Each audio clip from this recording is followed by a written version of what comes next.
FAR 590 and FlinFlonOnline.com. Look out! We got all kinds of mayhem now! And here with the call of the action. Oh! Oh my goodness! What a scrap here! The voice of the playoffs. There's a chance open net! They score! And the crowd is going absolutely cuckoo! The one and only. So here we go! Mr. Rob Hart. You're on. And we're back, and we're getting set for game number 2 of this best of 7 SJHL quarterfinal. The Flin Flon Bombers, the Estevan Bruins, again the rematch from this past spring's big league final. Bombers taking care of business last night, a very strong opening period. Dawson Carroll, what a great night he had. He scored 6-18 in. The Bombers never looked back. They score a couple more quick goals. Corey King gets the game winner, then Silvestri to kind of put Estevan a bit in a bind, 3-0 after one. You know, you take away the first period last night, it's a 1-1 hockey game the rest of the way. The Bruins, again, and I stress this to you, Mike, and I mentioned Jason Tartanek. We'll hear his interview coming up in a couple minutes. I thought the best period of hockey I've seen them play in Flin Flon the past couple of years. They did a good job. They tied Flin Flon up. They didn't allow a lot of good offensive chances, and hemmed the Bombers in their zone on a couple different occasions. So we'll see if they can use that as a spark for tonight. Runke, their top scorer, got on the board, but again, a late power play goal by Ethan Mercer seals the deal, and Flin Flon had to have last night's game, but they still got to get tonight, too. You do not want to go back to Estevan 1-1. No, the Bombers have to be better tonight. You know, here they are. They won 4-1, and we're saying they have to be better, but they do. They scored, like you say, the 3 goals in the 1-1 game after that. They hung on. Harmon Laser-Hume really held them in the last period there, and, you know, they got into a little penalty trouble. But the Estevan Bruins have to be better, too. It wasn't that exciting of a game, I didn't think, last night, Rob. So I expect we're going to see something a lot different tonight. And both teams sort of feeling each other out and getting their playoff legs under them, so to speak. So I'm looking forward to tonight. Well, I think the problem with last night's game was Flin Flon got off to such a great start. Great crowd. Everybody got into it. It looked like they might blow the doors open. But then Estevan, like we said, came out and played a defensive-style game, which they're going to do. They don't have a lot of guns that can score. They have to tie guys up. They got to be tough to play against and try to score some greasy, ugly goals, especially on the road. So I think the Bruins kind of played the road game that they wanted to, except they wanted to start that way last night. They can't spot anybody at 3 goals, and I think it's going to be a tight game. I'm calling a 1-goal game either way tonight. I don't disagree with you. I mean, you're right.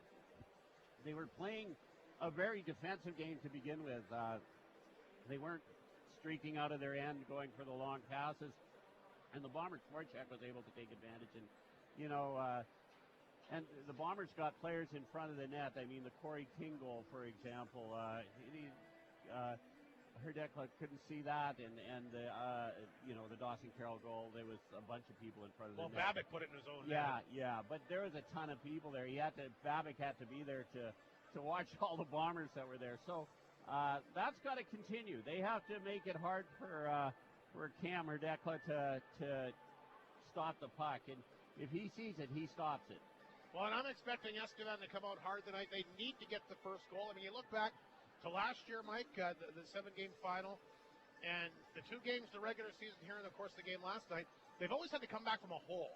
Yeah. They've never had a good start. They've never scored the first goal. They've never been able to dictate the pace. They're always playing from behind. Yeah. So for the Bruins' sake tonight, the first 10 minutes might say a lot. Even if they can get out of the first period tied, they cannot afford to go down a few goals, and that's been happening to them. Well, they've lost 6 in a row in Flin Flon, and they've been buried in almost all those games. I mean, they did come back and made a tighter game last night, but again, last year they were out of the games usually by the second period. The 2 games the regular season this year, they didn't really have much punch. No. They need to get a lead, and they need to have a good start in one of these games eventually. Absolutely. I wonder, I think it's almost impossible. I think this Whitney Forum, atmosphere, mystique gets to them. I know it gets to their coach. At this point, but again, it always has, and that's fine. It is a strange and tough place to play, but they got to get over that. They got to play hockey on the ice and start right away. And well, that's what I said. A good start tonight, and again, they only have to win 1 game in the Whitney Forum, Mike, and they got a great opportunity again here tonight. Like I said, for as tough as it is for Estevan to win here, the Bombers haven't won a lot of games in Estevan either. Yeah, absolutely. I mean, it's funny how that works. I don't know if that's home ice advantage. Maybe it works the opposite way. That big, beautiful arena intimidates the Bombers. I don't know. Well, Estevan's is a lot more comfortable playing there. It sure is. And it's a long trip for both teams, both ways, as you know. This game will tell a lot, but like they say, you're never really in trouble until you lose the home game. So even if the Bruins do lose tonight, it's not all lost. They still get to go home for games 3 and 4. But again, for Flin Flon, could be in a real bind if they can't find a way to get it done here tonight. We're expecting a good crowd again tonight, and boy, the first period should tell a lot. And you mentioned goaltending yesterday. Harman Laserhuhn made some big saves. So did Cam Hertlika. Got beat with a couple unlucky ones early. I expect him to be better. I expect the Bruins to be better. Like you said, hopefully the Bombers are better. Absolutely. You mentioned Harman Laserhuhn played in his first SJHL playoff game, won his first SJHL playoff game, but I was talking to his mom and dad after the game. That's his first ever playoff game in hockey. He's never played a playoff game before. So that's interesting. And so to get that win under his belt is a big deal. I know he was ecstatic, according to his mom and dad, who are here all the way from Creston, BC. Much needed confidence. We'll take a break. The SJHL Coaches Show coming up. The two coaches will dissect the opening game and get ready for game number 2, which is now just 14 minutes away. Bombers and Bruins, here we go again. Creighton Furniture, Flin Flon Bomber. Playoff hockey is back on 102.9 CFAR and FlinFlonOnline.com.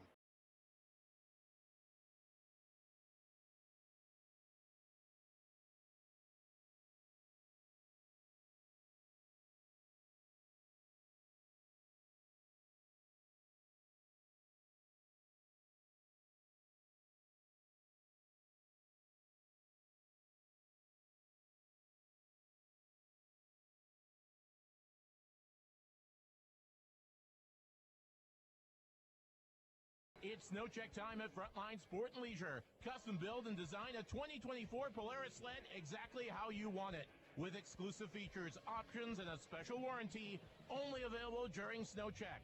Choose your color, tracks, windshield, chocks, and more. There are over 1,000 combinations to choose from. Now on until March 29th. 10 seconds. For more about snow check, visit Frontline Sport and Leisure or call 688-3333. Frontline Sport and Leisure, building dreams one sled at a time. You're on. Good evening. Welcome to our SJHL Coaches Show. Mike Reagan, the head coach of the Bombers, once again will join us here tonight. Mike, a great opening period. You scored 3 quick goals and basically able to power your way to the victory. Due to that, it was pretty tight in the second and third periods, but when you had those opportunities early, you put them away, and certainly one of the big factors in last night's victory. Yeah, when you got home ice advantage, you want to get off to a good start, and I thought we definitely did that last night. As I said on the post game, I thought our second period we kind of just sat back, played on our heels a little bit, and Estevan gained some momentum. So we want to make sure that we don't make the same mistake again here tonight. We're in a good position, but we're not in a great position, and all we've done is done what we're supposed to do in game 1. Their job is to come up here and try to get a split, and they still have that opportunity, so we've got to be ready. You mentioned this to me yesterday afternoon, Mike, still with some top guys out. You learned how good some of your depth guys were. We saw that last night. Dawson Carroll, what a tremendous hockey game. He gets the first goal. Hitting was a spark plug. I thought he was one of the best players for either team last night from finish to end. From beginning to end, I thought he was fantastic. Yeah, I'd agree with you, Hardy. And at this time of the year, you want to see guys elevate their play and bring energy, and he definitely did that. And Doss is a guy that does play with a lot of energy, and he's a little bit of a bulldog out there, and it was good for him.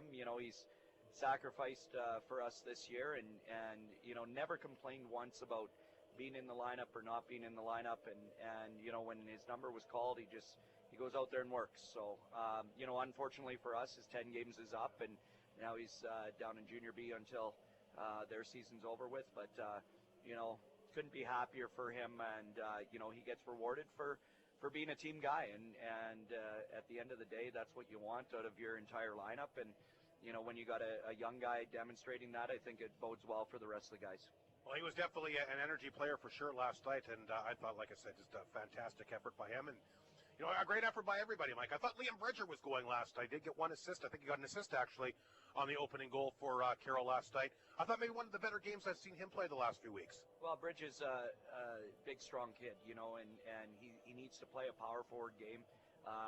He had 2 big hits in one shift, and I thought that was kind of contagious as well. And, you need guys contributing in different ways, and that's like, not just scoring. That's not the only part of the game, defending well, chipping pucks, being physical, getting in on the forecheck, just blocking shots, being tough to play against. And I think as we go here, we got to continue to get better in certain areas. And, it was nice to see that Bridge contributed that way. You mentioned blocking shots, Mike. You blocked a ton of them last night. You block a lot in the regular season, too, but was it even more shots blocked? And I noticed that certainly the Laurent series as well. All the little things you're doing within the game, shot blocking is one of them. And are you blocking more shots now than maybe you were even a month ago? Well, it's something that we've stressed a little bit, but, I'll be honest with you. We watched video this morning with the guys, and we talked about, the final minute and a half there where there was too many shots that were getting through.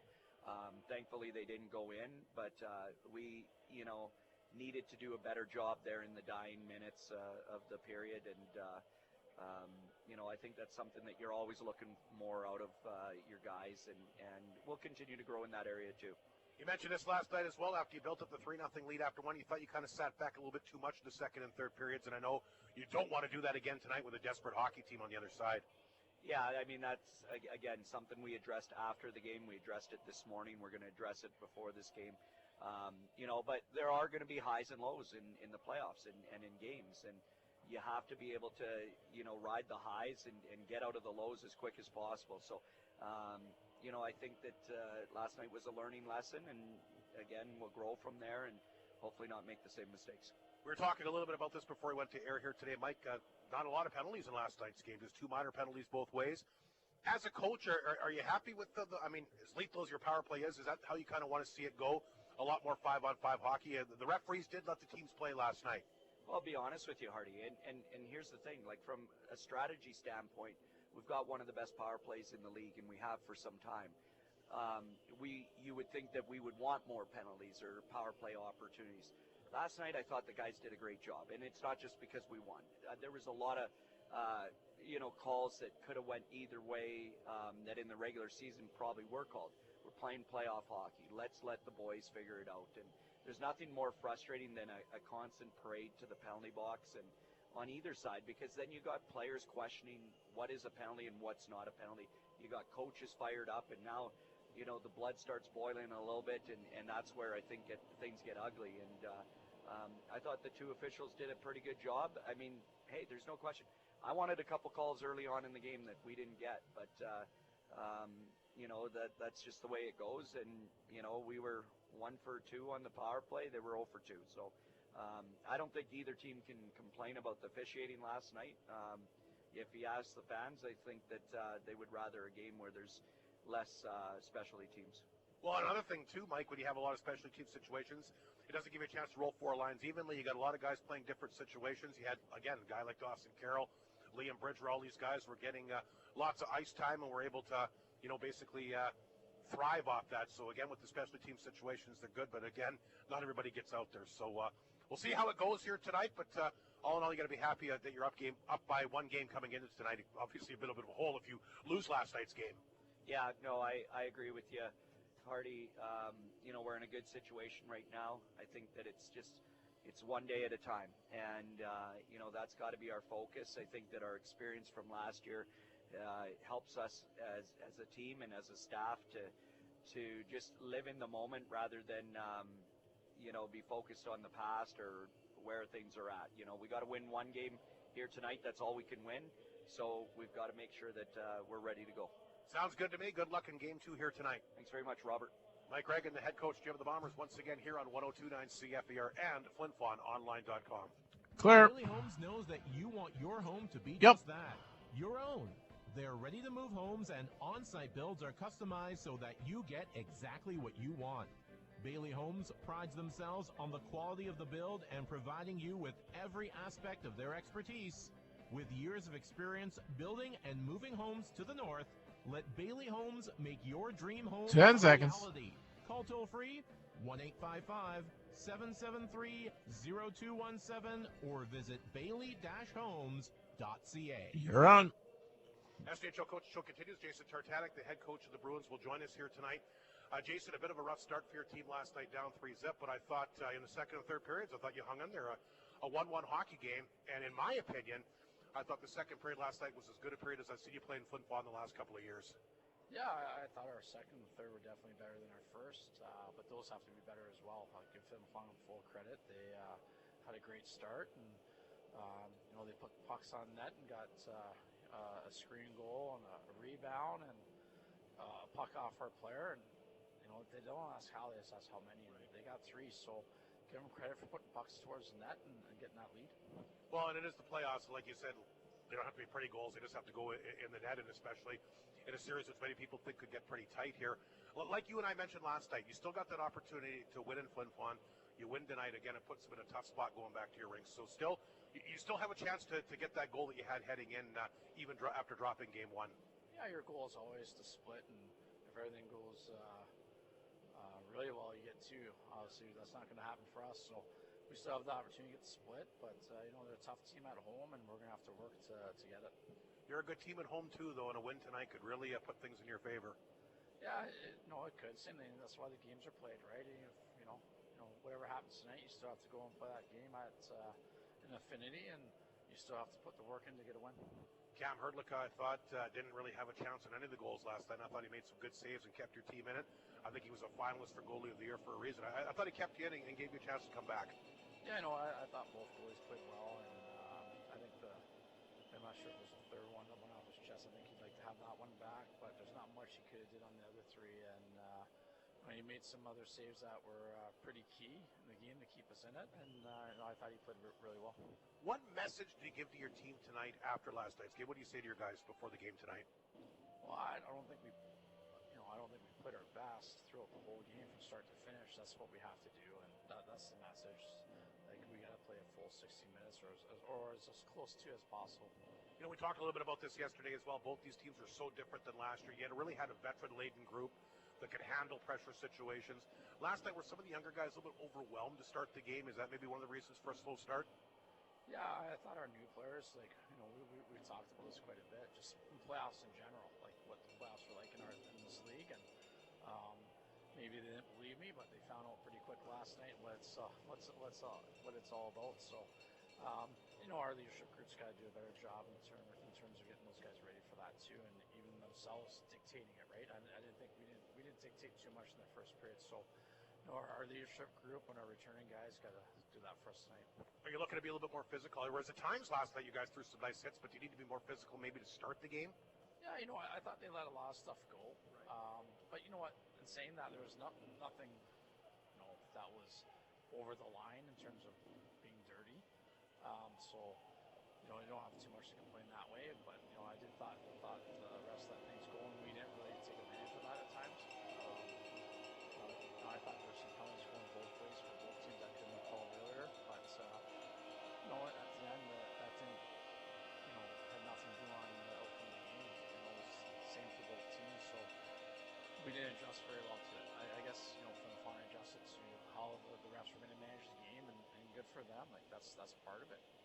You had opportunities. You had the power play. You had the goalie pulled, and you had them handed. Just having a tough time putting that puck in the net. I guess. Offense, you look at last year's club, you always had guys who could score those big goals. Has that been a bit of a dilemma? I mean, Runke does get a goal last night. I thought he played well. But is that one of the things you've been missing a little bit this year, is just getting that one guy can come through with those big goals when you really need them? Yeah, it just seems like it comes in bursts. Like we'll have, offensive outbursts here and there, and then some games we really struggle to score a goal. So hopefully tonight we don't struggle. Well, and I mean, let's face it, you need a better start. You can't fault, I don't care who you play, you build up a 3-goal deficit on the road. It's tough, especially in this league. Yeah, it is. We've done it at home where we've clawed back, and it's a little different environment, but on the road, you can't be spotting teams out. Well, actually, we've done it on the road too, but when you play against a good team, it's a little bit harder.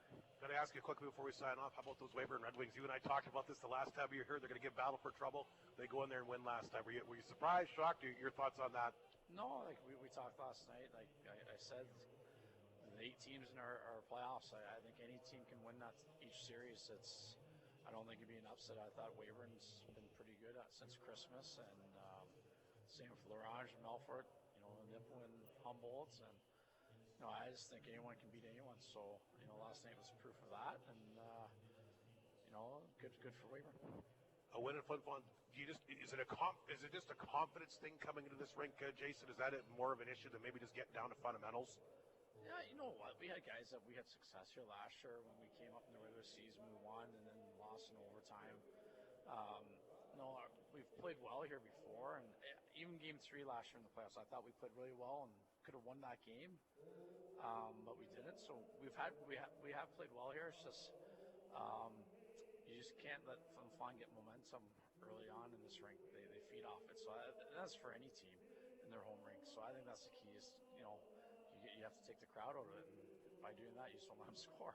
I hear you, but like I said, still a great opportunity. Win tonight, boy, a brand new ball game going back to Estevan for games 3 and 4 next week in a place that Flin Flon's had a tough time winning games in as well. And Flin Flon lost the first 2 games in North Battleford last year. Look how that series turned around, so you're never really out of it until you lose a game at home. So good luck here at the Whitney Forum tonight, Jason. We look forward to see you back in Estevan next week. Thanks, appreciate it. Glorious and free, oh Canada, we stand on guard for thee. Oh Canada, we stand on guard for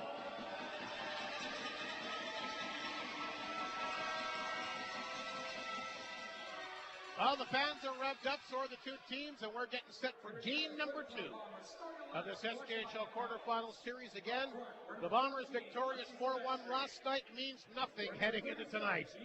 Each game writes its own story. Yeah, absolutely, and you know that these Estevan Bruins want to get out to a big start. They're a good hockey team, and it's going to be a hard-fought battle in the rest of the way in this series, however it ends up.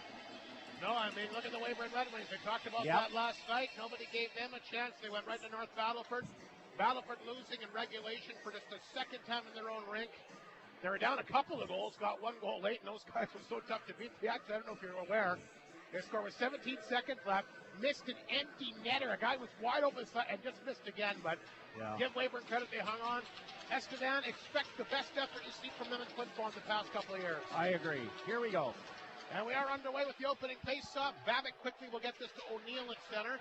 And he'll flip the backhander across the Bomber line. King's got to go back. He's got 2 guys on him, including Barrow, who knocks him to the ice immediately. Puck comes out. O'Neill sells it well, but he was clearly behind the blue stripe. He tried to sell out one of the official. So 15 seconds gone here. 50-50 already, almost at $7,000. Fans making their way in. No better place to be on a Saturday night, especially playoff time. The 2 teams soaked in junior hockey tradition, the Bombers and Bruins. Here's O'Neill off the face-off, a shot right on target. Look out! Big rebound given up by Laser. Hillman just squirts by. Oh, the Bruins come close here right off the hop. Flin Flon tried to clear. O'Neill will keep it in, so the Bruins are coming up with that big start that we expected. This is Liesel on the boards. He'll get it past Miley. Mercer racing after that big power play goal last night. Puck sent back to center. This is Richmond. Nice pass. Picked up here by Mercier. He whipped on it, threw it to the front of the net, swatted away that time by Herdlicka. Mercier looking for it back of the net. Miley ties up with him. It's Bachler that's got it. Back to blue line. Noah Hull's quick shot. Save. Rebound kicked out front. Flin Flon after it. Puck will bounce over top of the Bruin net. That's picked up here by Galenchin. Galenchin, big energy guy for Flin Flon down the stretch. He's always tough to take off the play. Bruins are after it. They'll flip the puck up the left wall. Held in this time. Kalora will send Galenchin to the ice. The Estevan Bruin likes that. The Estevan Bruin bench likes that. And Estevan will move it ahead. There's a pass to center, cut off that time by Richmond. Flin Flon will tap it right back in on the stick that time of Miley. Miley right out of Estevan, the hometown kid. He'll take a look. His dad's actually watching the game right behind the Bruin bench here tonight. Up the boards, puck will roll towards in front of the Bomber net. Cut off that time by Poole. Bombers trying to move it up the ice to Bachler. He gets it. Backhand pass. Here's Richmond. Right side for Mueller. Mueller's long shot kicked away again by Herdlicka. Rebound. Richmond races after it in the corner. Bridger in there as well. Mike Reagan commenting about Bridger's fine play in last night's game. Puck squirts free. Whittingham, the Bruin D-man, plays it up the boards. That's picked up here by Davis. Davis up the right side to Pandura. Hit him behind the play as the fans will get excited about that. Both teams a lot more physical to start the game here tonight. Here's a chance for Mueller up the right side. Mueller across the line. Walks in. Shoots over top of that. Had a good shot there over top of the left arm that time. I heard, look, it looked like he had a little bit of room there. Puck flipped back to blue line. Flin Flon can't hold it in. Look out. Here comes Little. Hooked up here by Pierce. Pierce knocks it away. He falls down. Fry will pick it up inside the Bomber line. Fry off the glass. Try to come back to Aiton Shaw. He'll take Carroll's spot in the lineup tonight. Carroll, like we mentioned, maxed out for 10 games. Got to go back to his junior B team in Regina. Oh, what a performance he had in last night's game. I'm sure they'd love to have him again tonight. One of the best players on the ice. Little chips us in. Here comes Konar. Back out front. There's a chance. Open net. He fires it wide. Little, what a chance that was. And the Bruins look like they're going to go up 1-0 there, but they couldn't hit the net. Here's Guy along the boards. That's picked up. Fired on target that time by Zizitsko. Save is made by Laserhume. Little back out foot. Puck is loose. The Bruins are getting to some good areas here early. Back to Babic. Babic a shot. That didn't miss by much. I don't think Laserhume saw it. Flin Flon in trouble as they clear the puck down the ice. Fillion back to get at his own blue line. And boy, this Estevan team have started off gangbusters here. They're really flying out there tonight. Here's Babic. Back up the middle to Fillion. Over the glass and out of play, and the game should probably be 2-0. The Bruins, all I can say is have a lot more spark. Yeah, they are playing hard. The Bombers had some good chances too, but actually they've outshot the Bruins. But the Bruins have really come out flying. The complete opposite from last night. Well, Estevan's best chance, they don't register a shot on net. He missed it. Got an injury here. So something's going on the Bomber bench here. Stibbe looks like he's been hit with either a puck or a stick. And he's going to make his way off. The Flin Flon Bomber trend will go do a little bit of work on him. Well, they can't, on Stibbe, another one of those good energy guys, Mike, they can't afford to lose. They can't afford to lose anybody right now, Rob, but he's cut, I think. I don't know how bad. Mercer to take the face-off here against Calora. Outside the Bruin blue line, Flin Flon wins the face-off. They'll fire it in. Here's Herdlicka out of his own net. Left it back of the goal that time for Whittingham. Puck is deflected back to center. This is King as he'll play it back to Tanchuk. Tanchuk up the boards. Puck kicked across the Bruin line. Whittingham just got rid of it. Puck comes to the blue line. Held in. Fired on target that time by Silvestri. Easy save made once again by Herdlicka, who's been very good here in the early going. Lee's tied up. Again, fans calling for a penalty. Here's O'Neill down the other way. Across the Bomber line, threw it in back of the goal. King, big goal last night, and his skates will poke it out. Puck will roll back down the ice on top of Herdlicka. He'll make the easy save and shovel it off the side of the net where it's picked up this time by Miley. Miley will skate with it to center. Here he comes. Oh, he found on it. Intercepted here by Mercier. Mercier will fire it in. Bouncing puck, but swatted in the corner that time by Herdlicka. He was ready for it. Mercier to the blue line. He falls down. Puck kicked out. Galenchin will go back to get it on his own blue line. Galenchin looked like it hit somebody at the Bomber bench, but play will continue. Puck will roll across the line. Babic quickly got rid of it. Back inside the Flin Flon zone. Houle there to get it. 15:23 to go opening period. Still no goals, but a great start here. Here's a turnover. Runke inside the Flin Flon zone. Out front to Davis. Swatted away at the last second that time by Mercier. Meanwhile, we got Houle back up the other way. Noah Houle, a shot off the glove of Herdlicka. Look out. We got a couple players. Richmond tied up back to the play with Runke. Meanwhile, Herdlicka will tie up. We got, look out, Olofsson getting in there with Babic. And it's getting testy here in the early going tonight, Mike, but anytime you play a team back-to-back nights, especially the playoffs, I guess it's not strange to see this, and we're going to see penalties right off the hop. Yeah, Reese Richmond down the other end there, Rob, where they got tangled up through a heck of a solid body check on Runke, and then they just couldn't get untangled. Who we got going here? Olofsson. Roughing both ways, I think. Olofsson will go off for Flin Flon. I'm not sure what Estevan Bruins going off here.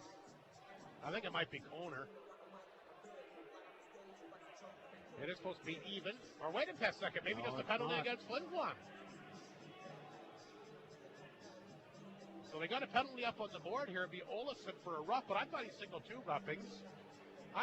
Here goes somebody, Rob. Yeah, Babic's going to go here. So coincidentals will be 4-on-4 here. And we'll see if the Bombers can make do with some open ice. So a 4-on-4 situation. Bridger out there for Flin Flon. Along with Mueller, who's had the best chance for the Bombers so far. Von Sprecken and Fry, the captain. Von Sprecken takes his guy Koner down.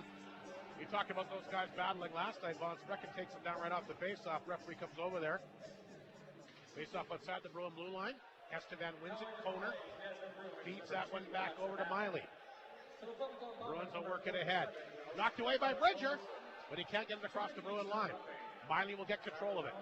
Swings the pass to Koner, the Bruins side of center. Here's a backhander. Puck to the Bomber line. Flin Flon can't get it. Koner, good worked out musculous guy, throws it out front. Intercepted here by Bridger. He'll take off with two other guys the other way. Bridger at center. Tried to throw that one out front to Mueller, but intercepted here by Guy. Guy will take off the other way. Lots of room, a 4-on-4 situation. Guy across the line, fires it in. Comes right from the Bomber net. Mueller tried to get it out. Held up along the boards that time by Fillion, who had that great chance earlier in the turn, missed that wide open net. Mueller at center. Will flip the puck back inside Estevan territory. Davis goes back to get it. 14-13 to go opening period, still no score. Davis, a veteran from that championship squad last year to Runke. Way offside as Davis fed it to Runke and then jumped too quickly before Runke could bring the puck across the line. They'll blow it down. 14:07 to go opening period. Shots really misleading. 6-2 in Flin Flon's favor, but none of them from in tight. No, and actually the plays, the Bruins have had the play, but they haven't been able to get the shots, boy, but some just missed. Well, like that one by Phil, and he had a goal there if he would have hit the net. Yeah, there was quite a few that just missed. Actually, there was that one that we missed for the blue line, too. Yep. Flin Flon offside this time as King will bring it in. I don't know about that one, Rob, but... Mercer a step ahead of him. 13:55 to go. Scoreless opening period. Face-off outside the Bruin blue line. A terrific start for them.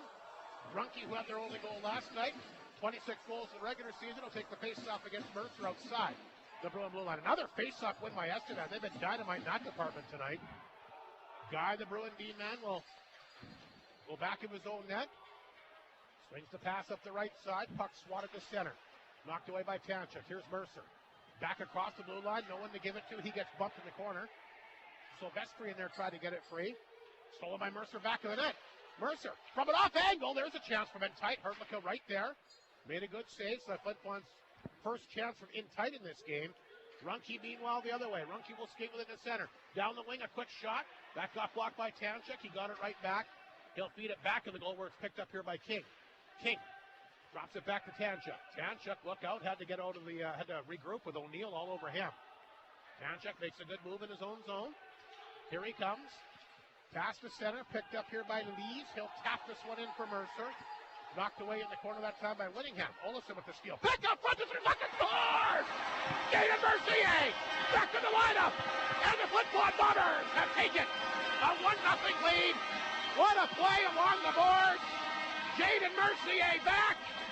And that's what he used to do before he got injured. Score big goals like that one.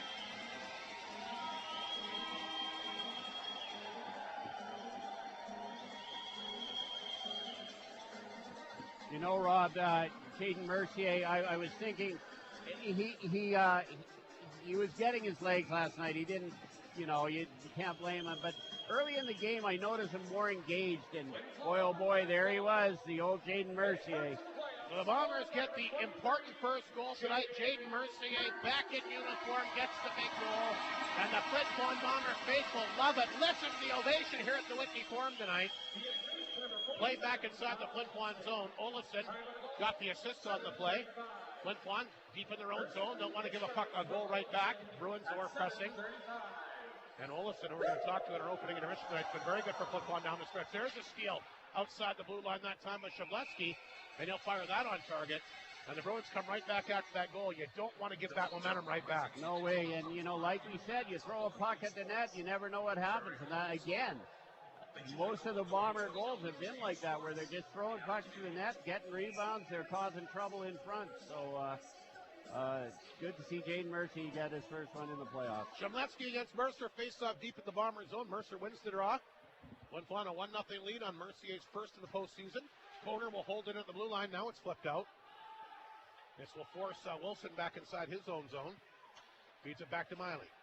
Miley's got it. Feeds it back to Wilson. Wilson at center. Didn't play a lot last night, but was good. He'll throw that one in. That got the puck in the corner. Pierce blindly throws it away. Intercepted here by the Bruins. They'll keep it in. You got to make sure when you're dumping that puck out that you know where you're putting it. Bombers try to get out. Miley will hold it in. Trapped along the wall. Good job by Mercer. He gets it free. 3-on-2. Here's a pass. Here's a shot. Good. Blocker stopped that time by Hurtlicka, who had to be really quick. What a feed by Mercer. Fry's got it back at center. He'll send it back in. 11 and a half to go, opening period. The Eddie's Family Food shot clock, 9-3 in favor of Flin Flon, and they got a goal. Jaden Mercier's first of the playoffs. Just his second game back after missing almost 2 months with a tough injury. Bruins have been tough tonight, though. They get the puck right back inside the Flin Flon zone. Mueller able to get it out. Puck taken away that time by Zazitsko. Puck will roll back in the Flin Flon zone. This is Township. Feeds it back to King. King back up the middle to Galenchin. He's got it. He'll bounce it off the boards, but intercepted here by Babic, who quickly clears it back to center. Penalty coming up here as Mueller's taken down and behind the play, so that Flin Flon Bomber power play going to get a chance here. Mueller gets knocked down in the corner. It's a high sticking penalty to Babic, the D-man, and what a chance this is. 2 minute penalty, Rob. I was watching to see Mueller was cut, and no, it's a 2 minute one, so I didn't see it at all. It was behind the play. Yeah, that's not a great penalty to take, but let's see. The Bombers have to get this power play going, Rob. Well, 1 for 2 last night, yeah, 50%. But not a lot of. Not a lot of setup. Yeah. You're right, though. I mean, a goal's a goal. We'll take it. I thought the second power play was a lot better than the first one last night. But we'll see what they do here. They got the puck down. This is Noah Houle. Back to left point to Richmond. Slides it back to Mercier. Mercier, good move. He'll hang on to it. Shovels it to the side of the goal for Bachler. Back out front to Mercier. Bachler along the left-hand boards. He's got it. Tried to come back out front. Nice job by the Bruins to redirect it. Davis got his stick on it. Flin Flon trying to hold it in. They just keep it in. Along the boards. Bachler knocked it down. This is Houle. He can't. They do keep it in. Nice work here by Mercier. Mercier. Dogging and weaving, throws it back out front to Bachler, back along the boards here to Mercier. In the corner for Bachler, to the point to Houle, back to Richmond. Richmond's quick shot, good save, Herdlicka, he's got it, and he gets knocked down in front. They're going to get penalties here. Getzlaff's got a hold of his guy, and I think Davis is in there. I think it's going to be a goaltender interference penalty here against Flin Flon. Yeah, Herdlicka looked like he was Bachler's shot. Going to go. Yeah. They looked pretty good there on that power play. I noticed that Mercier was back in his normal spot on the point, and you put Bachler out there. They were moving that puck around and nearly got a goal. Yeah, boy, that's a tough one to take right there. So Bachler goes off for goaltender interference. It'll be 4-on-4 here for a minute 18. Then the Bruins will get a 42-second power play. 1-0 Flin Flon leads it. A goal by Mercier. Coach Tartanek is not happy about something. I'm just trying to see if there's another penalty given out. So 10-12 to go in the opening period. And I think Estevan's taking a penalty too. That's why he's not happy. Fillion has made his way to the box. So it's going to remain. And you know what? This is going to be a 4-on-3 now, Mike, and that's a lot more ice to work with. Absolutely. I wonder if he said something or maybe both guys pounding into each other, knocked the goalie down. I don't know. I was wondering that too, Rob. I couldn't tell, but Herdlicka looked like he'd been shot. He went down hard. Oh, sorry, it's still 5-on-4. I thought it would be 4-on-3, but it's not. Those two are offsetting, I guess. Silvestri against Davis. Flin Flon remains on the power play. They'll move to the blue lines of Richmond. Here's the announcement on the calls. Richmond hammered hard, lost his stick. Bruins get it out. This is Runke. Knocked down the wall that time by Houle. Flin Flon's got a chance here to Richmond. Across the Estevan line. He'll feed it out front. There's a chance for Mercer. Got a stick on it, but Herdlicka able to kick it out. Mercier holds it in. In the corner. Bruins get it. They'll intercept Davis down the ice. 50 seconds to go in the power play. Here comes Laser Hume out on side to Silvestri, but all by himself. Everybody else was changing. Silvestri on the boards. He gets pancaked here. He gets knocked down by a couple of guys. Mercer will pick it. Pick it up around the boards. It goes Von Sprecken. He'll knock it down. Von Sprecken fights off a check. It goes back to the goal to Mercer. 33 seconds to go in the power play. Held in by King. Silvestri back of the goal. They come to the blue line. King trying to keep it in. He does. In the corner for Silvestri. Back out front. Von Sprecken there, but it didn't get to him cleanly.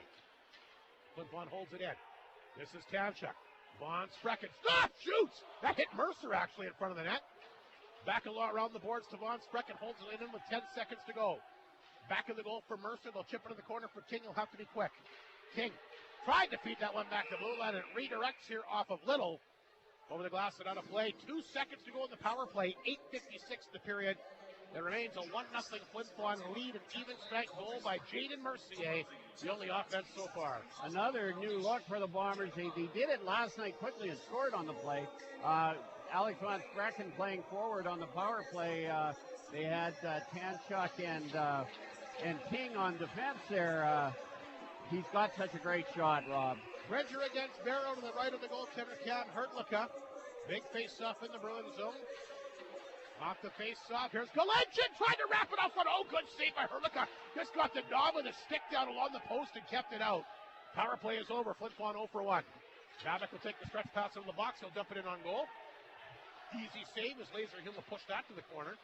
Puck back of the Bomber net. Poole up the boards. Flin Flon will clear it. It's a 2-on-2 picked up by Bridger. He's got Olofsson with him. Bridger down the lane. Stop, shoots. That one goes wide. Low stick side. Richmond hit hard along the boards. Tried to keep it in. Puck kicked back to center. Picked up by Bridger. That'll roll back across the Estevan line. Babbitt's got it in behind his goal. 8:17 to go in the period. 13-3 is the Eddie's Family Food shot clock right now for Flin Flon. Babbitt back in the net. He'll take his time and he'll log a lot of minutes, especially with the loss of Stewart, their other big defenseman, who from what I hear may not be back at all for the series. That's a big loss for them. Oh, there's an elbow there by Pierce, and he's going to get a penalty. Pierce comes across, and he elbows Koner. And now you got Von Sprecken taking a shot at Little. It's going to be a hit to the head here. He's going to be gone for 10 minutes. Yeah, Koner is in trouble here, Rob. Pierce caught him with the elbow. Pierce is arguing it. We're going to take a break. Koner's down. 7:57 to go. Big penalties coming up here against the Bombers. You're listening. The Crate Furniture Flin Flon Bomber Hockey here on 102.9 CFAR and FlinFlonOnline.com. Clear. May not feel like it just yet, but spring has sprung at PharmaSave. New clothing items from the Kaplan Lily White collection allows you to be comfy as you dress to impress. Warm up that green thumb with garden items so you're able to plan early. Plus, new electronic items and the M&M Express Food Market. 10 seconds left in this one. You need another one? With knowledgeable pharmacists, helpful staff, visit when you need to or just to check out all the new items. Your life, your store, your PharmaSave. Hey, Northern Manitoba. University College of the North is cheering for our Northern hockey team, the Flin Flon Bombers. We know that this is a big deal, and we want to wish the best in the playoffs. A healthy sports tradition and education go hand in hand. At UCN, we believe that here you can win. Good luck and go Bombers. 10 seconds.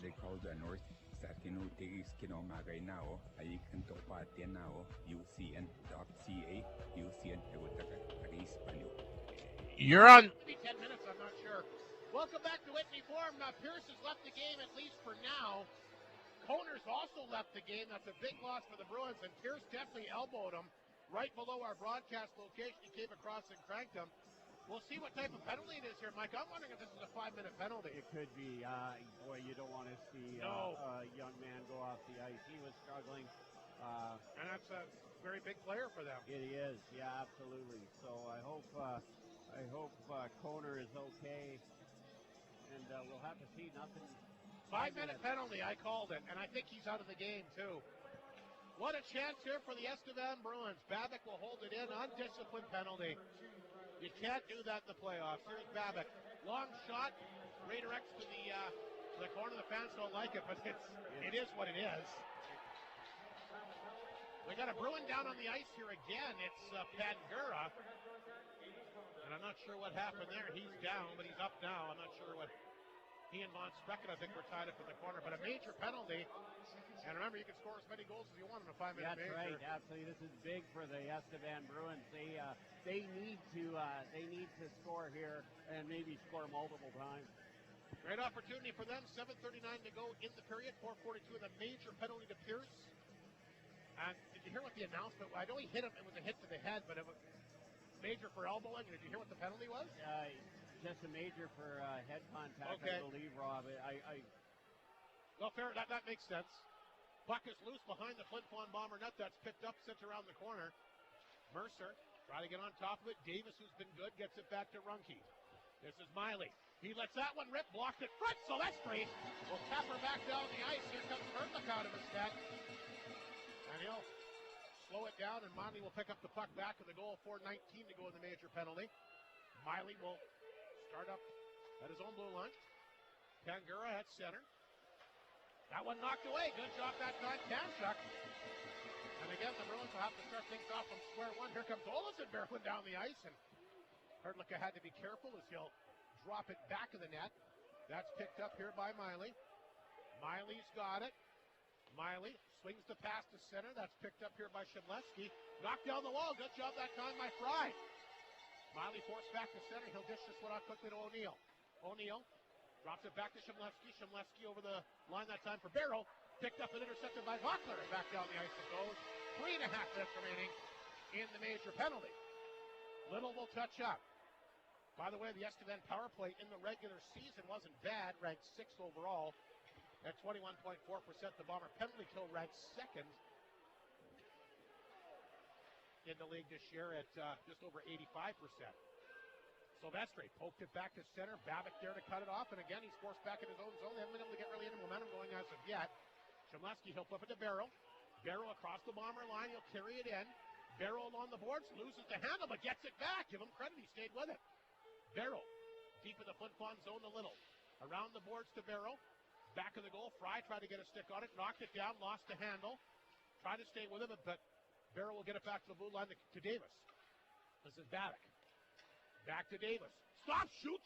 Right on target. Good stick save made that time. Laser Hume. Bruins get the rebound in the corner. This is Shemlevsky, who's been good for them on this power play. Feeds it back to Babbitt. Top of the right circle. Little. Threads the needle. Back out front. Barrow off his skates, then he got knocked to the ice. Silvestri after it, pinning up his guy along the boards. Puck squirts free. The Bruins will hold it in. Babbitt at the right point. They swing it back to left point to Davis. This is Babbitt. Babbitt hangs on. Davis along the wall, back out front. Little quick shot. Good glove save. Laser Hume. He'll reach up and grab that. 2:14 remaining in the major penalty. The Bombers have done a nice job. I mean, that last little while, the Estevan Bruins are able to move it around, but Laser Hume had to make a couple of saves. But the Bombers have done a nice job of clearing the puck down the ice on this penalty kill. 2:14, did you say, Rob? Yep. Killed almost half. So, and 5:11 remaining in the period. 13-5, the Eddie's Family Food shot clock. But great opportunities here for the Bruins again. Jason Tartanic will call Davis over. Davis has been out there for the entire major power play. He's going to stay out there. As will Runke and Babbitt. And a face-off back inside the Flin Flon zone to the left of Harmon Laser Hume. Mercer to line up against Runke. Big face-off here. Runke wins it cleanly back to Babbitt. Babbitt at the right point. Again, back over to Davis. He's with the table center. Back to Babbitt. Top of the circle. Runke loses the handle at the 2-on-1 short-handed. King and Mercer. King down the wing. Hangs on. Shoots it. Big save. Cam Herdlick, who charged out at him and got his shoulder on that one. What a big stop for Cam Herdlick, his best of the hockey game so far.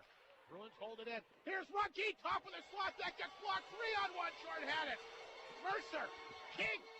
Galenchen. Mercer down the wing shot. See, rebound. He fired it wide. What a chance that was. And now a 2-on-1 the other way. Here's Davis with Little. Davis down the wing. Out front to Little, and he can't handle the pass. Little, though, dodging traffic in behind. Bombers fan on it. Barrow will get it back. Boy, some exciting end-to-end action there. Remains a 1-0 Flin Flon game. Some big goaltending here by Cam Herdlick again tonight. Little, back out front. Runke, the one-timer, didn't miss by much. He had that low blocker side pegged and just missed. Runke again. Here's Babbitt. Shoots it, scores! Power play goal, Estevan Bruins. And we're tied up at 1, and they'll still have 1:08 to work with on this major penalty.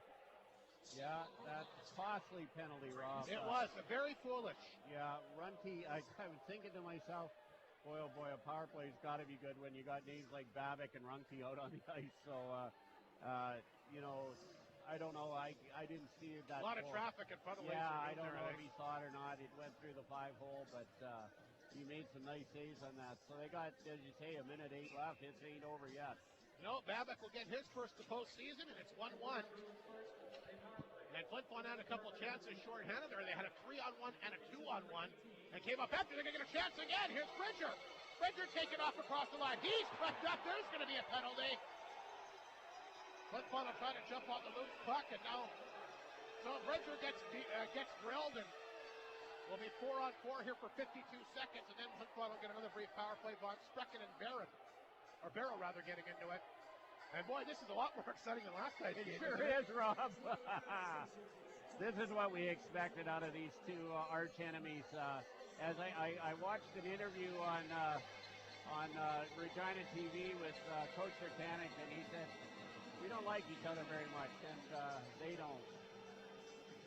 There's a great effort there by Bridger, and sliding across, taking him down with Runke. So we'll get a 4-on-4 situation, and the Bombers will get a 3-minute 8 power play to work with. 3:49 to go in the opening period. 15-6 is the Eddie's Family Food shots in favor of the Bombers, but the Bruins, pretty good road period for them tonight. Absolutely. It's been a great period both ways. Legend will take the face-off here against O'Neill to the left of Cam Hurtlicka, who's been shutting the door tonight. Only one beat him. Flin Flon will hold it in. This is Fry. Back to Von Sprecken. There's a chance. Hurtlicka again. He'll kick it out. Babic on the power play has tied the game here late in the opening period. Guy, the Estevan defenseman's got it. Throws it in the corner. That is Babic, who got the tying goal. And again, like I said, he's going to play a ton here. He'll swing the pass over to O'Neill. Nice pass to Barrow at center. Across the line. Barrow going around the D. Here he comes. Almost able to shovel in with one hand. What an effort that was. Lees will try to get it out and come back the other way. He does. Knocked away from him. No flip back inside the Flin Flon zone. Bochter there to get it. Flin Flon on the power play in 13 seconds. Here's Von Sprecken. Sends it across the Bruin line. Babic got a hold of it. Here's Davis. He can move. Davis. Blew it by the D-man. Davis, a backhander, didn't miss by much. Holy cow, he had a lot of speed. Flin Flon will get 3 on it the other way, led by Bochter. Bochter drops it back to Richmond. Richmond tried to spread that through the needle, but ended up getting blocked that time by Getzlaff. Flin Flon will hold it in. Bruins get a hold of it. Down the ice it goes. 52 seconds remaining in the Flin Flon power play. 2:39 here in the opening period. A 1-1 game. Here's Noah Houle. Pass for Bochter too far. Broken up that time by the Bruins. Right back down the ice. Runke back out there. Comes after Richmond. Puck is bouncing. Grabbed here by King.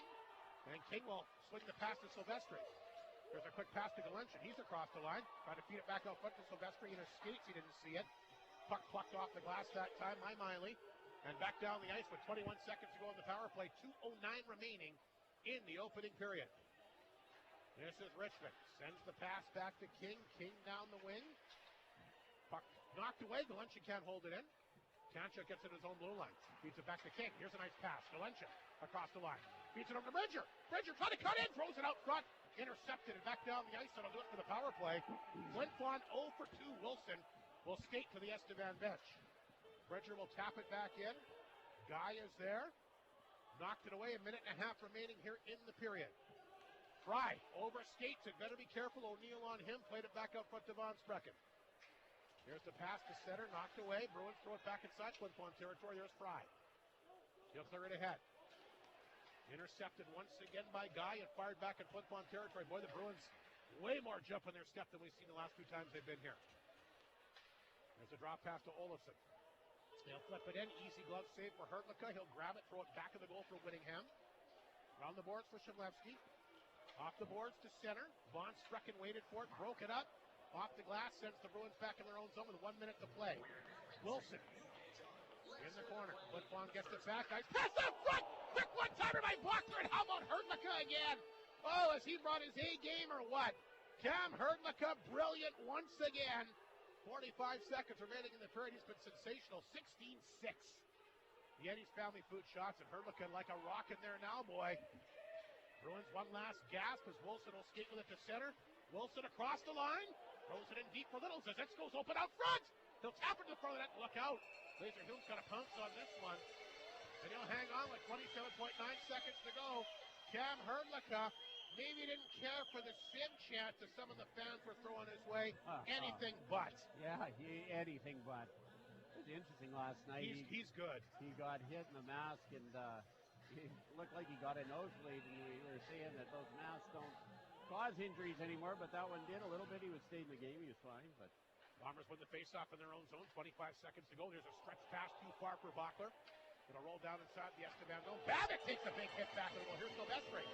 Trying to throw it back out front. Babbitt right back up though to Runke in the corner. Runke lost it to Mercier. Comes back in front. Grabbed by Davis. He'll shovel it to center. Tanchuk throws it back in. They got a Runke tied up here with Mercier. Bruins will grab the puck, and that's Babbitt will whiff on it, but that won't matter. That's going to be there for the opening period. And boy, fans on the edge of their seat in that one. How about that 5-minute power play by the Bruins? Odd man rushes going left, right, and center both ways. And I think, the Bombers, because of those rushes, got tired. And it led to, might have helped lead to that goal. But that was an exciting period. That was playoff hockey at its finest, a 1-1 score. We'll come back with the first intermission show for the co-op tonight, including that first period scoring summary. You're listening to Crate Furniture Flin Flon Bomber playoff hockey here on 102.9 CFAR and FlinFlonOnline.com. Clear. Nothing makes you feel more at home than a belly full of 9. And at Chicken Chef, they do exactly that. Make you feel at home. From the signature chicken and tasty pizza to fresh salads, yummy sandwiches, and hot soups, they always satisfy your appetite. And with new delicious specials every day, there's always something new for you to try. And what's a good meal without one of their decadent desserts? Fully licensed and fully delicious. Open Monday to Saturday 8 to 10 and Sunday 8 to 3. Chicken Chef, where it always feels like home. You're busy, and nobody knows that more than you. And you forget things, like appointments, where you put your keys, even to eat. Just a friendly reminder from Eddie's Family Foods to get a bite from the grab-and-go section or the full flavor of the meat department. Eddie's knows that for your family, you can't forget. So remember, they have fresh, store-made items you can't get anywhere else. Eddie's Family Foods, your uptown grocery store, still big enough to serve you and small enough to care.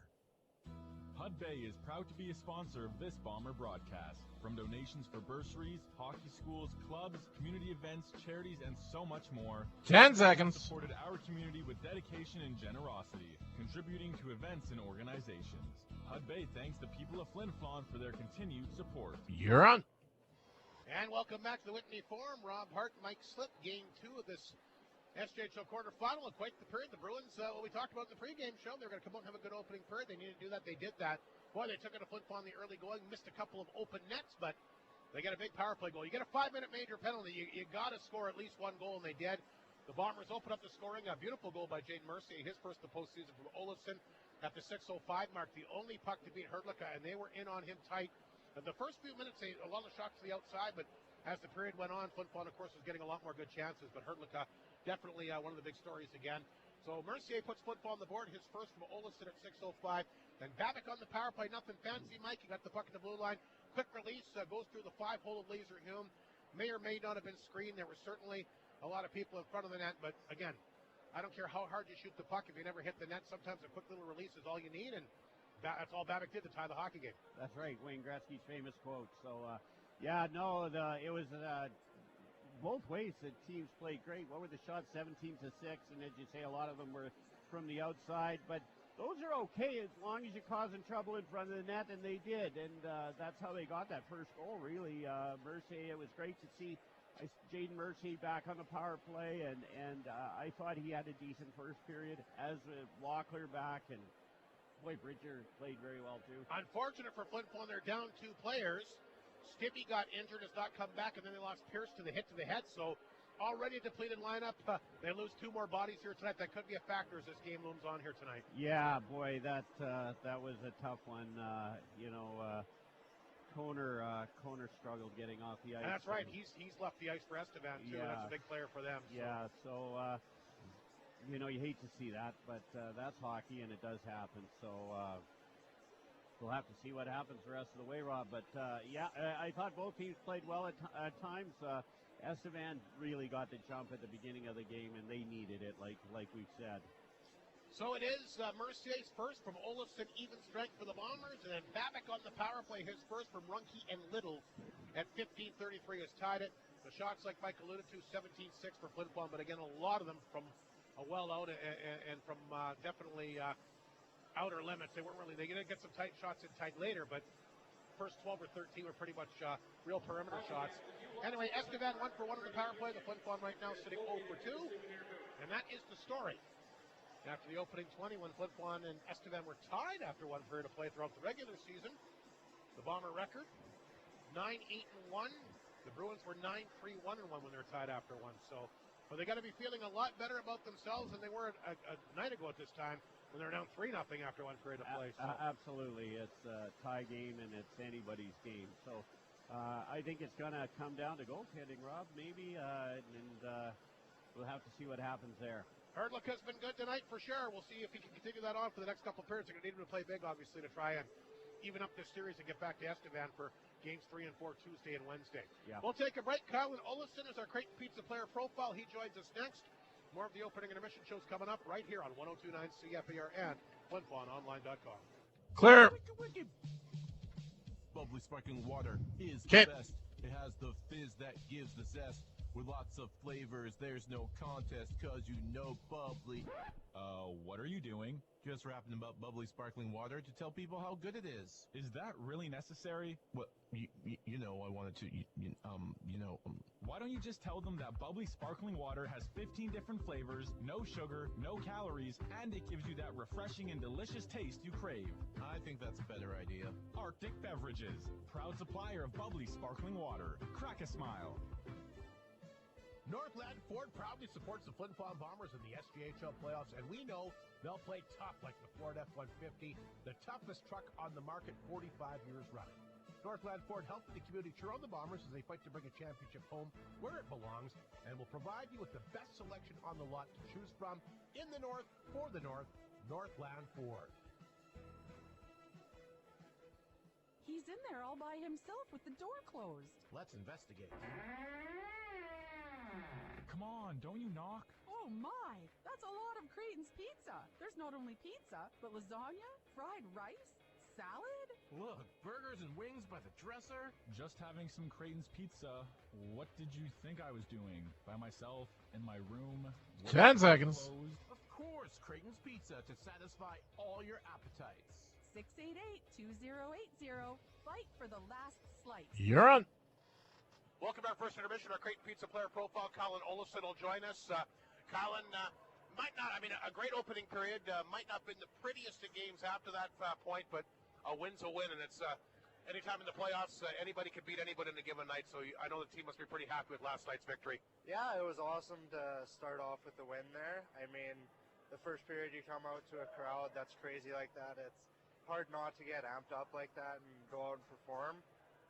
The rest of the game, second period was a little sloppy for us, but then we really simplified, got pucks deep, started hitting, playing fast again, and got a big goal there in the third period, and I think that kind of sealed it for us. What happened in the second period? Were you guys just kind of trying to sit on the lead a little bit too much? We're playing complicated. Like we should be chipping, going forechecking.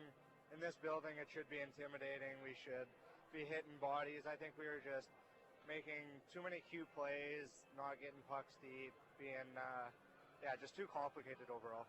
Well, you simplified it. You got the victory, like I said. You know this as well as anybody. You guys play a lot of double headers here throughout the year. Always tough to beat the same team back-to-back nights. Why is that?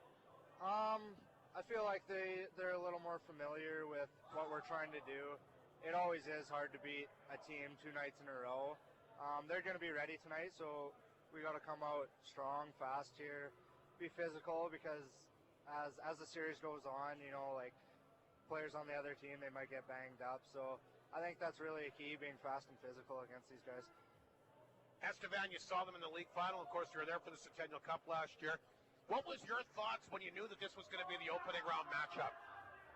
There was a couple of weeks left in the regular season, and you could see it kind of lining up then. Obviously, we're still pushing for second place, but you could see it line up there, and some of the things you just don't forget. Last year, there was a heartbreaker. We got 9, 10, 11 guys from last year, and we all know that feeling of losing in Game 7 and letting Game 5 slip away. So, I think it's a revenge tour for us this year, and hopefully we can get the job done here tonight. Despite the long travel, was it a matchup that you were looking forward to yourself personally? Yeah, obviously, last year, it's just full of emotions, and you want the opportunity to beat the team that eventually ended up beating us. So, I was excited to see that we'd be playing them, and yeah, we just, lots of the guys from last year, we just want to win, like for the guys last year and for everyone that was a part of that. So yeah, we're very excited here.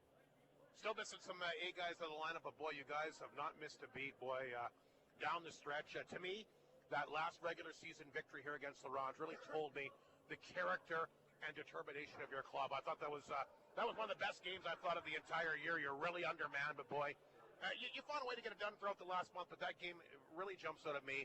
What's it been like for you? More ice time, more opportunity, but let's face it, I'm sure you probably like to have those guys back. Yeah, it would be awesome to have those guys back. I think lots of the guys in the lineup right now have been stepping up. Like our third, fourth liners are playing a whole lot of more minutes now. For me, it has been a lot different playing more minutes. I was even getting some time on the power play, so it was different, but we made some adjustments, and yeah, it just shows the character that we have in the room there, and that even though we're down our top 4 scorers or whatever it is, we can still get the job done with the guys that we have, and yeah, it just shows the character that we have in the room. I know the last time I talked to you, you were a little bit disappointed in your goal production, but saying that, you're blocking shots, you're winning big faceoffs, you're throwing big hits. It seems to me you're concentrating on a lot of the little things within the game, which is important. It may not show up on a stat sheet, but again, all the little things lead to victories, and that's what everybody's shooting for. Yeah, like I'm still pretty, I don't know, it's hard with confidence, scoring goals and that stuff, but in playoff time, you got to find a way to contribute, if that's hitting, if that's blocking shots, being hard on the forecheck, whatever it is, you just got to find something to do that helps the team win in the end, because that's all what it's all about. What did you take away after last year's run? Your first year with the club, you basically get within a goal of winning the SJHL championship. Very good showing at the national championship. Again, a goal away from going to the semifinals. A great year. What did you personally take away from last year's success?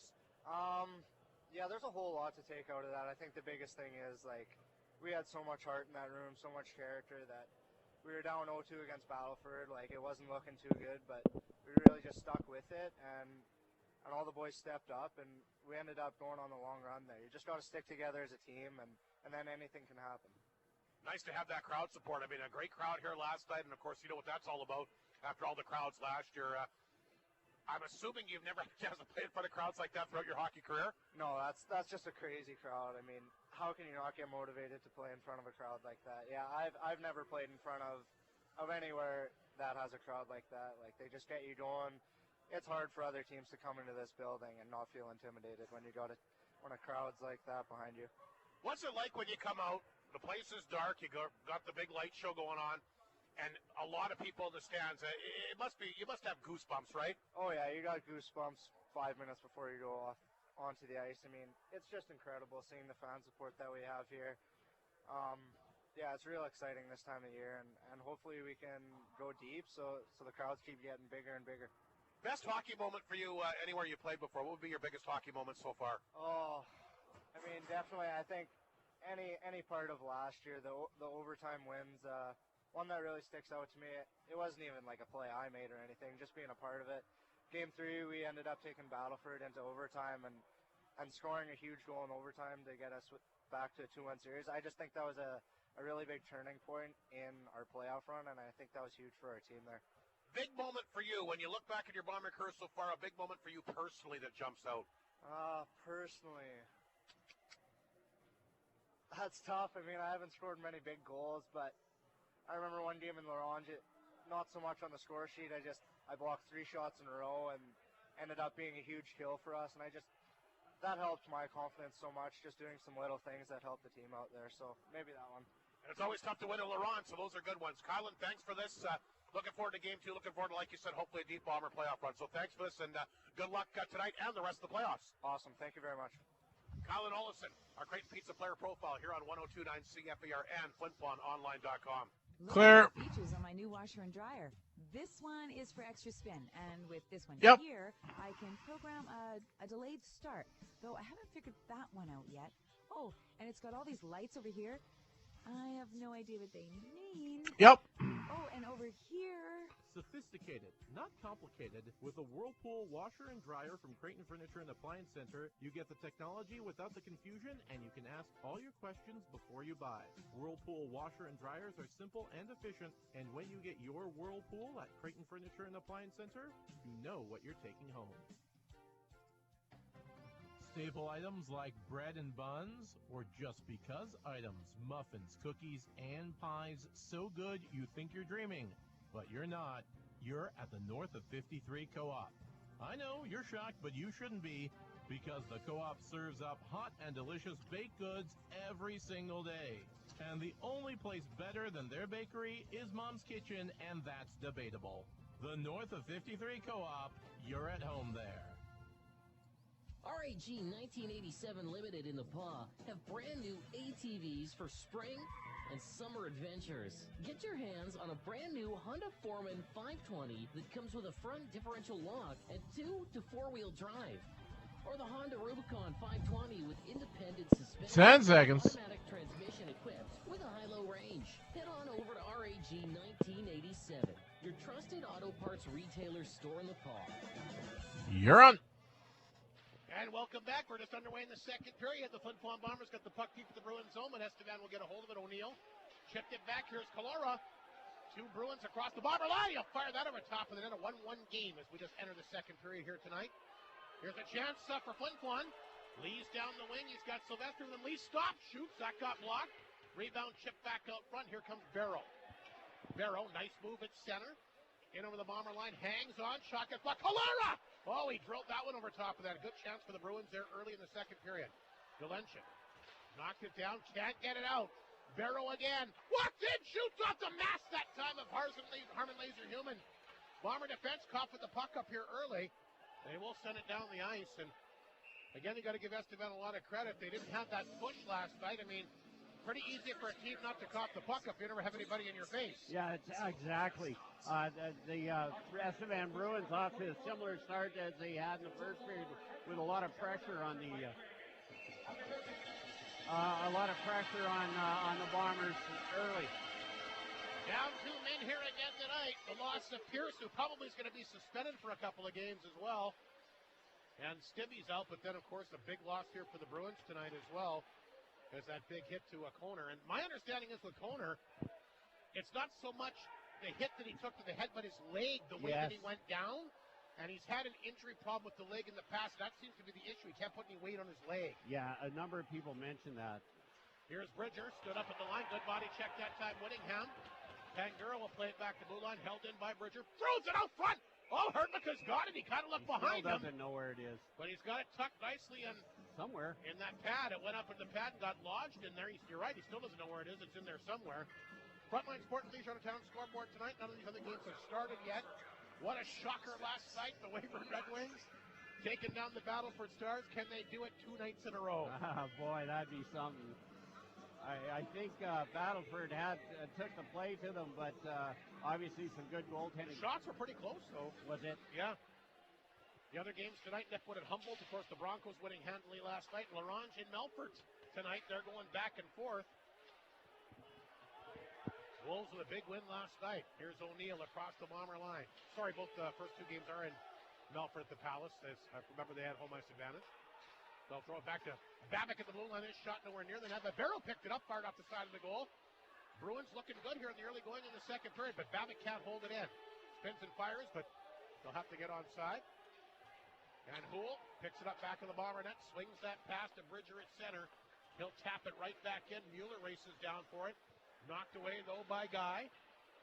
Lifts that one to Chemlevsky, got blocked, and the Bombers will fire it back in. Miley there to get it. Miley, back of the Estevan net, around the boards it goes. Here's Chemlevsky. Bumped off the play by Mueller. Puck comes back to center. Here's Mercer. Mercer, Bombers side of center. He'll flip it back in. Tedesco gets knocked down, loses his helmet, so he's got to skate off. Puck picked up back in the Bruin net by Chemlevsky. He's been good tonight for them. He'll carry it again to center. Over the Bomber line, he'll fire it in. Fry got one hand on it anyway. Now he's hauled down the corner, coughed it up. The puck will come out front. Silvestri poked to the head. Chance for Von Sprecken. Von Sprecken down the wing, walked in a quick shot. Off the chest pad that time of Herdlicka. Rebound cleared back to center. Bachler feeds it back to Fry. Fry quickly up the right side. Chow will. That's the first time I think we've seen Chow since like early in the game. Is it not? He's going to be playing more, I think, probably, Rob, because of Pierce's And no Skibby. And no Skibby, exactly. You're going to see quite a bit more of Aiden Chow. He was out there a couple of times in the first period for sure. Manitoba Junior Hockey League action tonight. The Blizzard up on way 3-0 after one. Dauphin Winter 1-1 in the second period. Steinbach leads the Freeze 2-1 in the second. And earlier today in Keystone Junior Hockey League B action, Peguis doubles up on the Selects 4-2. The defending 5-time champs from Peguis wrapping up that series 3-0. Here's a chance for Pangura. Bruins looking very confident here early in the second period. They've taken it to Flin Flon. They'll throw that in front of the Bomber net. Mercier, the only Bomber goal, knocked Pangura down. Now he'll flip it ahead. Picked up here by Blockler by himself. One-on-one with Babic. Blockler tried to go up the middle, but Babic knocked him to the ice. Again, all kinds of stuff happening behind the play as you can hear the fans reacting, but tough when you're following the puck down the ice. 16-13 to go, second period, a 1-1 game, but Estevan looking good here in the second. This is Davis. Back to Babic. Davis lost the handle to Chow, but Whittingham there to get it. Now Flin Flon will get it back. Good work here by Mercer and Silvestri as they throw it deep in, but Babic gets a hold of it. Throws it back up the center. Picked off here by Mercer. Mercer, there's a good move. Mercer across the line. Couldn't go wide on Whittingham. Pangura will pick it up, and he'll lift it ahead. Held in by Houle, though. Back out front. He had both Silvestri and Mercer there. Mercer will knock it down. Back of the goal for Silvestri. Chow goes there. Here's Chow. Backed it off the boards. Silvestri couldn't get a stick on it. Runke backed it off the boards. Picked up here by Davis. Here's a stretch pass for Pangura. Too far. No icing as Pangura goes back. Gets knocked down back to the net by Richmond. Puck is underneath him. Houle will dig it free. Chow played that one ahead for Bridger. Knocked it down midair. Here's a pass to Houle. Houle across the Estevan line. Lost the handle. Intercepted by Barrow. Barrow for the Bruins at center. Throws it back out front. O'Neill. He'll hang on to it. Back of the goal. O'Neill circling back out front of the blue line. There's a chance. That one got blocked, I think, by Bridger in front. Barrow will pick it up again. Barrow back of the goal. Picked up by O'Neill. Back out front. Wilson breaks a stick. And the puck will roll back to the Bruin blue line where it's picked up here by Guy. There's Barrow. Chipping it back at the Flin Flon zone. Houle with Calora on top of him. They bang back at that Richmond. Around the boards.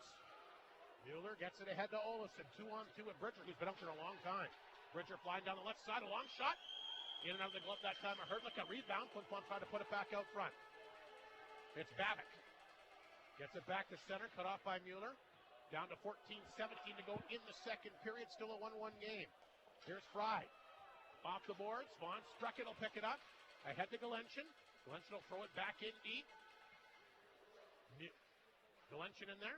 Couldn't knock it down. Vaughn Strucken holds it in left point. Here's a chance in front. Galenchin. Oh, but net. He can't get it to go.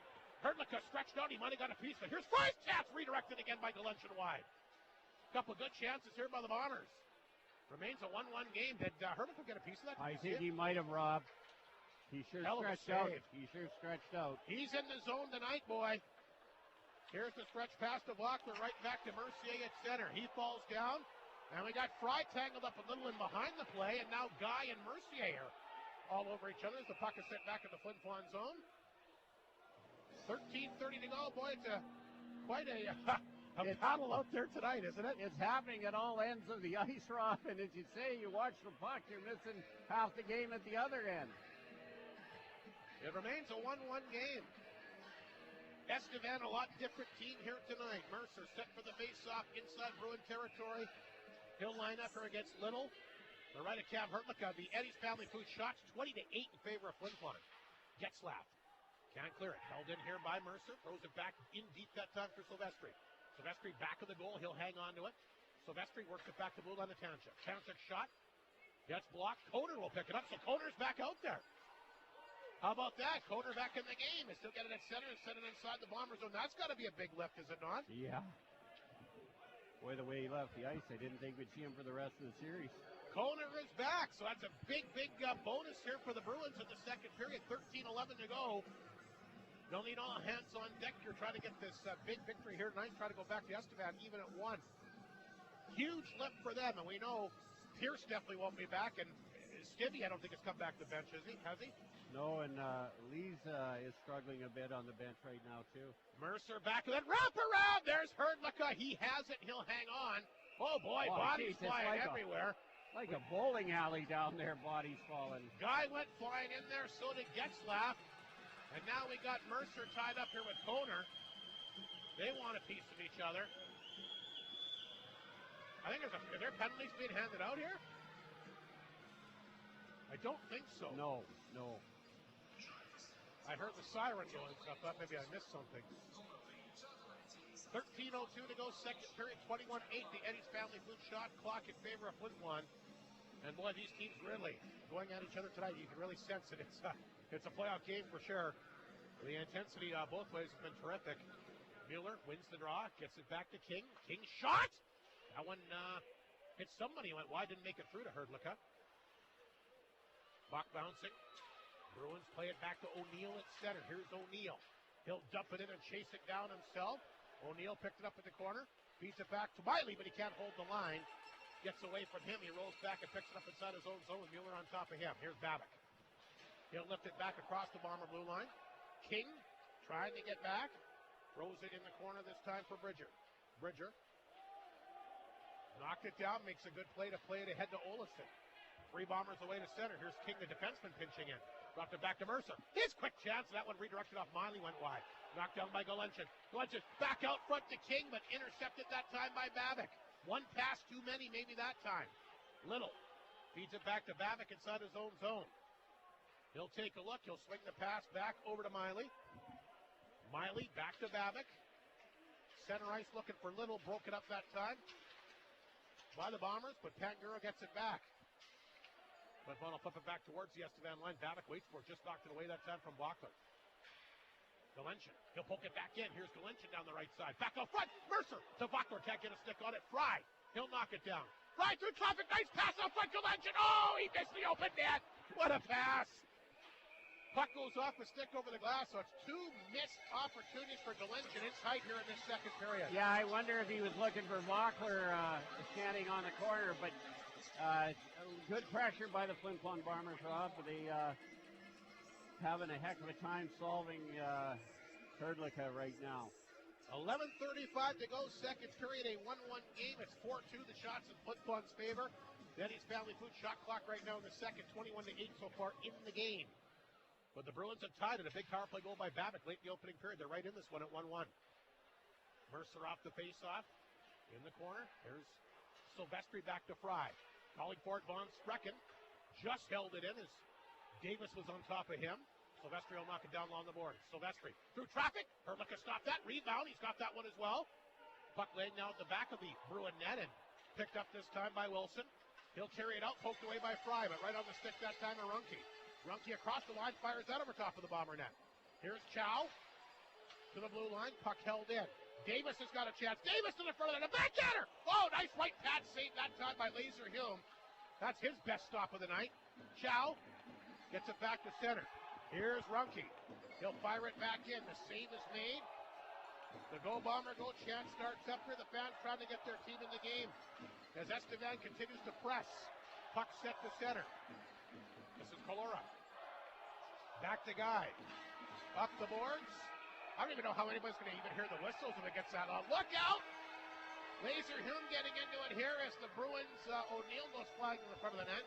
But think about it. It could be tough to hear whistles out there. Yeah, it's loud in here, and I don't know if we have as many tonight as last night, maybe, but the crowd making a different game. And no air horns tonight. No. But there's bells and sirens, but and a lot of loud voices. So that's great. 10:30 to go, second period. It's a 1-1 game. Mercier opened up the scoring once again for Flin Flon. His first to playoffs tonight at 6:05. But Babbitt on the power play has answered for the Bruins. Both goalies standing tall. Boy, Herdlicka in particular has really been good again tonight. Off the face-off. Mueller's having some chances. Couldn't get a hold of that one. Puck comes back to center. Olofsson lost the handle, but Houle got it right back to Bridger. Bridger over to Mueller. That one got knocked down. You got to wait for Bridger to get back on side, and he can't. The puck will scoop up over the line, and they'll blow that down. But 10:15 to go. Other games just starting around the SKHL. Remember the time change. None of those other games start till 8:30 Manitoba time. Well past my bedtime, Rob. The only reason I'm up is for this one. I hear ya. Mueller getting set for the face-off outside the blue line of the Bruins. He'll line up here against Little. Off the face-off, this is Houle. Hammers it in. Miley back to get it. Trapped along the boards. Puck is loose. Olofsson trying to come back out front. Knocked away that time by Whittingham. This is Whittingham. He fanned on it. Got it back a second time. Gets it down the ice. Off the stick this time. Richmond puck will roll inside the Flin Flon zones as it goes on top of him. Richmond had to regroup back of his own net to Houle. Houle bounces the pass ahead. Grabbed here by Olofsson. Olofsson will let Richmond take it. Richmond to center. Here's a nice pass to Mercier. Down the wing. Stops. Shoots. Blocked that time by Whittingham. Bruins blocking a lot of shots here tonight. There's Glenchen back out front. Devonker can't get a stick on it. This is Mercier. Back out front. Puck will bounce to Richmond. His shot. Blocked by Zazetsko. In the corner for Glenchen. Devonker back of the net. Tries to stick handle and make something happen. Point to Richmond. Quick pass to Houle. Through traffic. Got blocked again. Puck will go to the far corner. Glenchen trying to get a stick on it. Grabbed here by Vaucler. Back up front to Houle. Shoots! Oh, what a save by Hrdlicka there. Flin Flon gets it right back out front. The Bruins will dump it down the ice. Cam Hrdlicka, what a save. Robbing Noah Houle in tight, who was alone. And Cam Hrdlicka, he has been fantastic. Here's a stretch pass for Lees. Well offside. And they'll blow it down with 8:53 to go. Boy, Cam Hrdlicka, absolute money tonight. Media timeout. Let's take a break. It remains 1-1 here in the second period. You're listening to Creighton Furniture, Flin Flon Bomber Hockey on 102.9 CFAR and FlinFlonOnline.com. Clear. Jim's Custom Doors and Windows is your Okay. trusted local windows, doors, and blind store. But did you know they also install overhead doors? And did you know that a properly installed overhead door can help protect your home against extreme weather, help you save on your energy bill, and can increase the value of your home by up to 4%? Well, if you didn't, now you do. Plus, they also have lock and key services, helping you protect your home from the elements. Jim's Custom Doors and Windows. Call them today, 687-7071. What are you doing with that KFC famous chicken sandwich? I am unwrapping it, enjoying it, and saving the spicy one for later. No. Take a picture of the famous chicken sandwich from KFC, hashtag it, reel it, post it, boost it, make a long video, reaction video, tutorial video. Nah, I don't want to do what everyone else does. I just want to have my triple breaded buttermilk 10 seconds. marinated filet. What about your likes? The only like I care about is my own, because the KFC famous chicken sandwich is so good. You're on. Welcome back to Whitney Forum. 8:51 to go. Rob Hart, Mike Slick, game 2 of this SKHL quarterfinal series here on 102.9 CFAR, FlinFlonOnline.com, and simulcast, of course, on Hockey TV. King knocked it down at center. He'll throw the puck across the Bruin line. Great game here tonight. All even at 1 between these longtime junior hockey rivals. It dates back to the Western Canadian Hockey League, the 60s and 70s. You think you got tough, aggressive hockey out there now, Mike? You should have seen some of those games. Yeah, I remember going to Calgary Centennial games against these two teams, and they like to muck it up. Here's good, big, strong teams all the way around, both ways. Puck is set back down inside the Flin Flon zone. That'll be nice and called against Estevan. And we're going to face off back in Bruin territory. 8:13 to go in the second period. 24-10 the shots. Flin Flon doing a pretty good job not allowing a lot of Estevan shots, but boy, the Bruins, a lot of these loose pucks tonight, they're winning. I haven't seen them win a lot of battles for loose pucks like I have in tonight's game. absolutely. The Bromers are doing a great job of clogging it up, having it hard for the Bruins to get over the red line. Fry off the face-off on target. Another save by Hrdlicka as he got the right pad out on that. Mueller back of the goal here for Olofsson. Flin Flon trying to get something going here. They've been buzzing all over the place, but Hrdlicka's had an answer every time they've had a good chance. Olofsson in the corner once again. He's knocked down. Bruins playing ahead. Nice job by Mueller to knock it down for the time being. Bouncing puck picked up here by Bridger. He'll flip it back in, but intercepted by Pangura. He'll send Davis away to center. Davis by himself. He'll flip it in. Picked up by Fry. Back of the Bomber net. Trying to feed that to Olofsson. He does. Knocked down by Mercier. Down the wing. Mercier cutting in. Made a good move. Back out front. Oh, he tried to go around and do a nice wraparound, and he had Hrdlicka down, but I think Hrdlicka got there anyway. Here's Fry. Back to blue line. His shot. Save made. Hrdlicka. He's got the rebound. Glenchen out front. They're manhandling him. But boy, Mercier, what a move that was. But again, when you're in tight, you got to get the shot on. Yeah, boy, oh boy, Jaden Mercier is looking pretty good here tonight. Got the only goal. Liam Bridger is having a nice game also. And of course, Galenchin fine. You know the thing with Galenchin that I like, not only is he quick, he's tough and mean. He's got a mean streak to him. And he'll go to the tough areas. He does. There he is. Case in point right there. Yeah. Face off of the Bruins zone, the right of Hurtlicka. Barrow goes back there to take the draw against Locklear. 1-1, 7:22 to go in the second period. Flin Flon holds the line. Richmond a good job. Along the boards for Locklear. In deep, looking for Galenchin back of the net. He slides away from a check. Back to point to Richmond. His shot blocked. O'Neill will get it out. He'll play it ahead. Puck rolls back in the Flin Flon zone. Noah Houle, what a chance he had the last time he was out there. Boy, Cam Hurtlicka, absolute highway robbery on him. Galenchin will flick that up into the benches. They'll blow it down. 6:57 to go.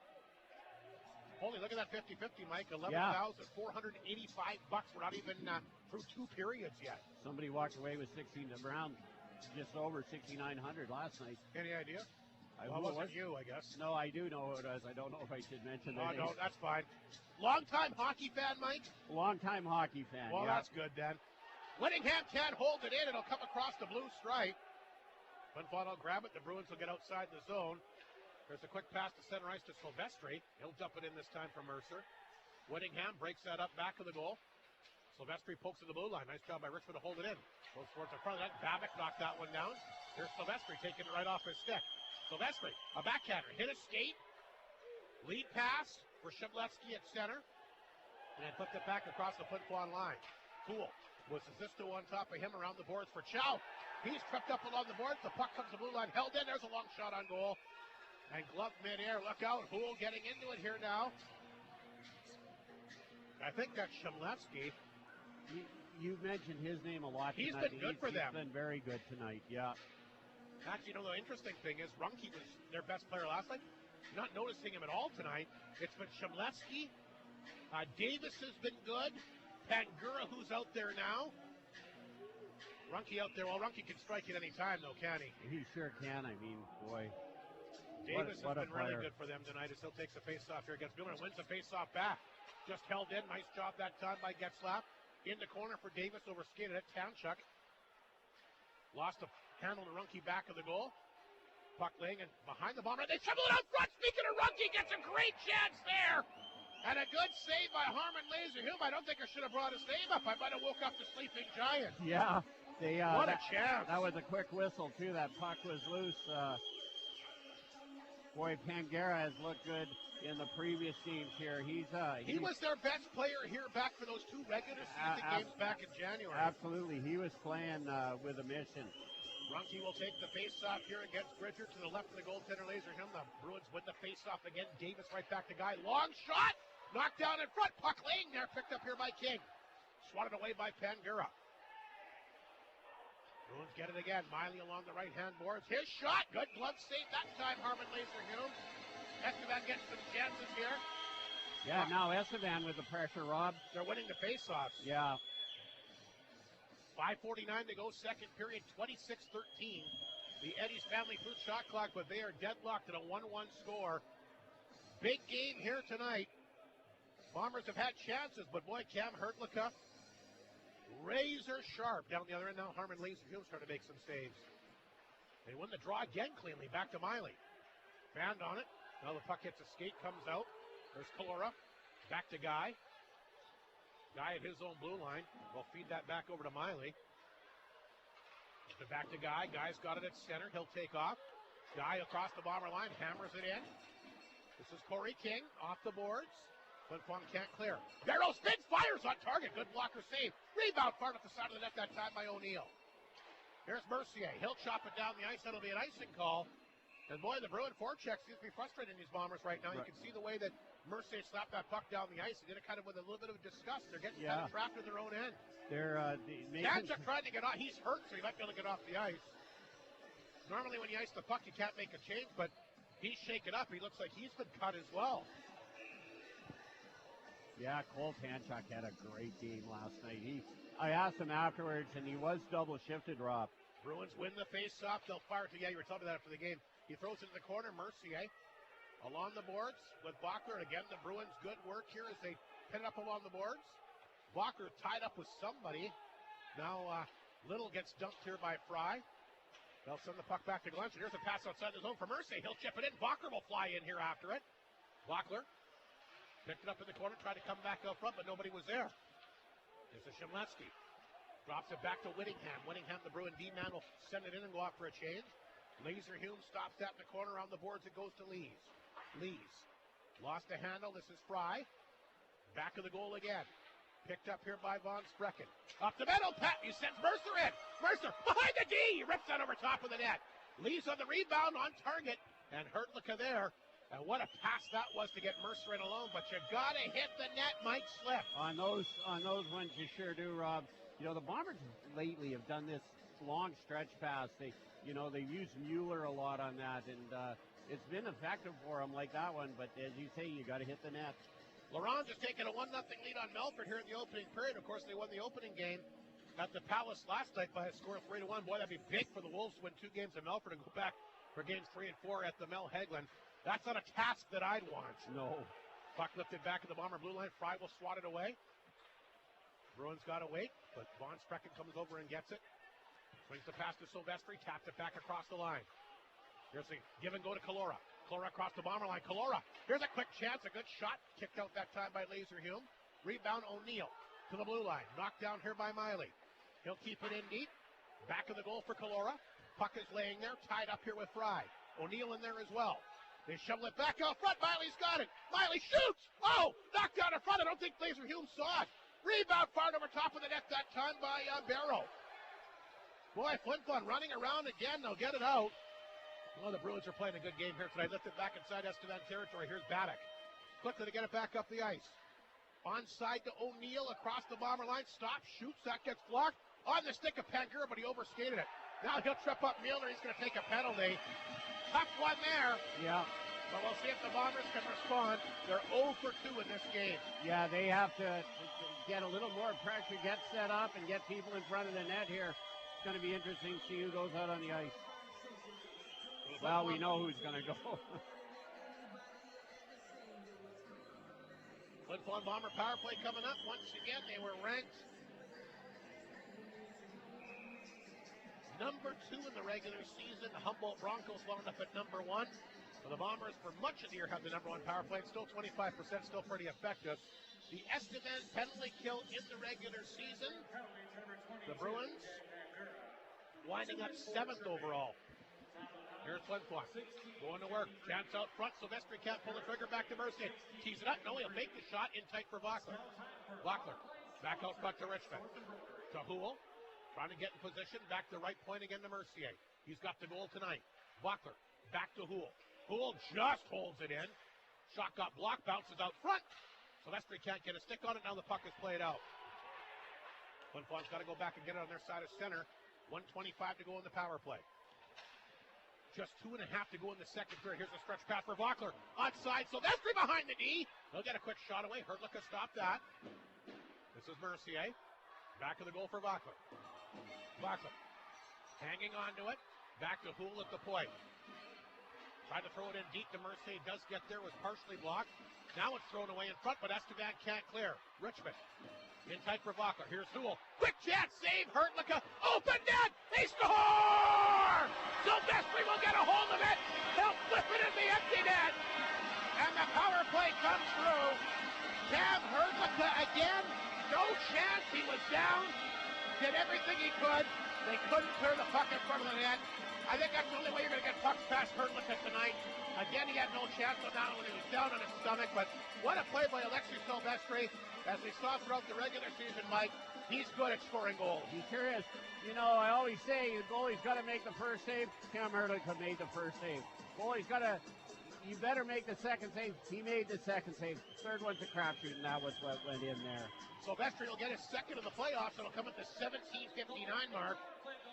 And they move the puck around pretty effectively. It's always a big advantage to get both Bachler and Mercier back out there. Yeah, boy, they've been playing good tonight.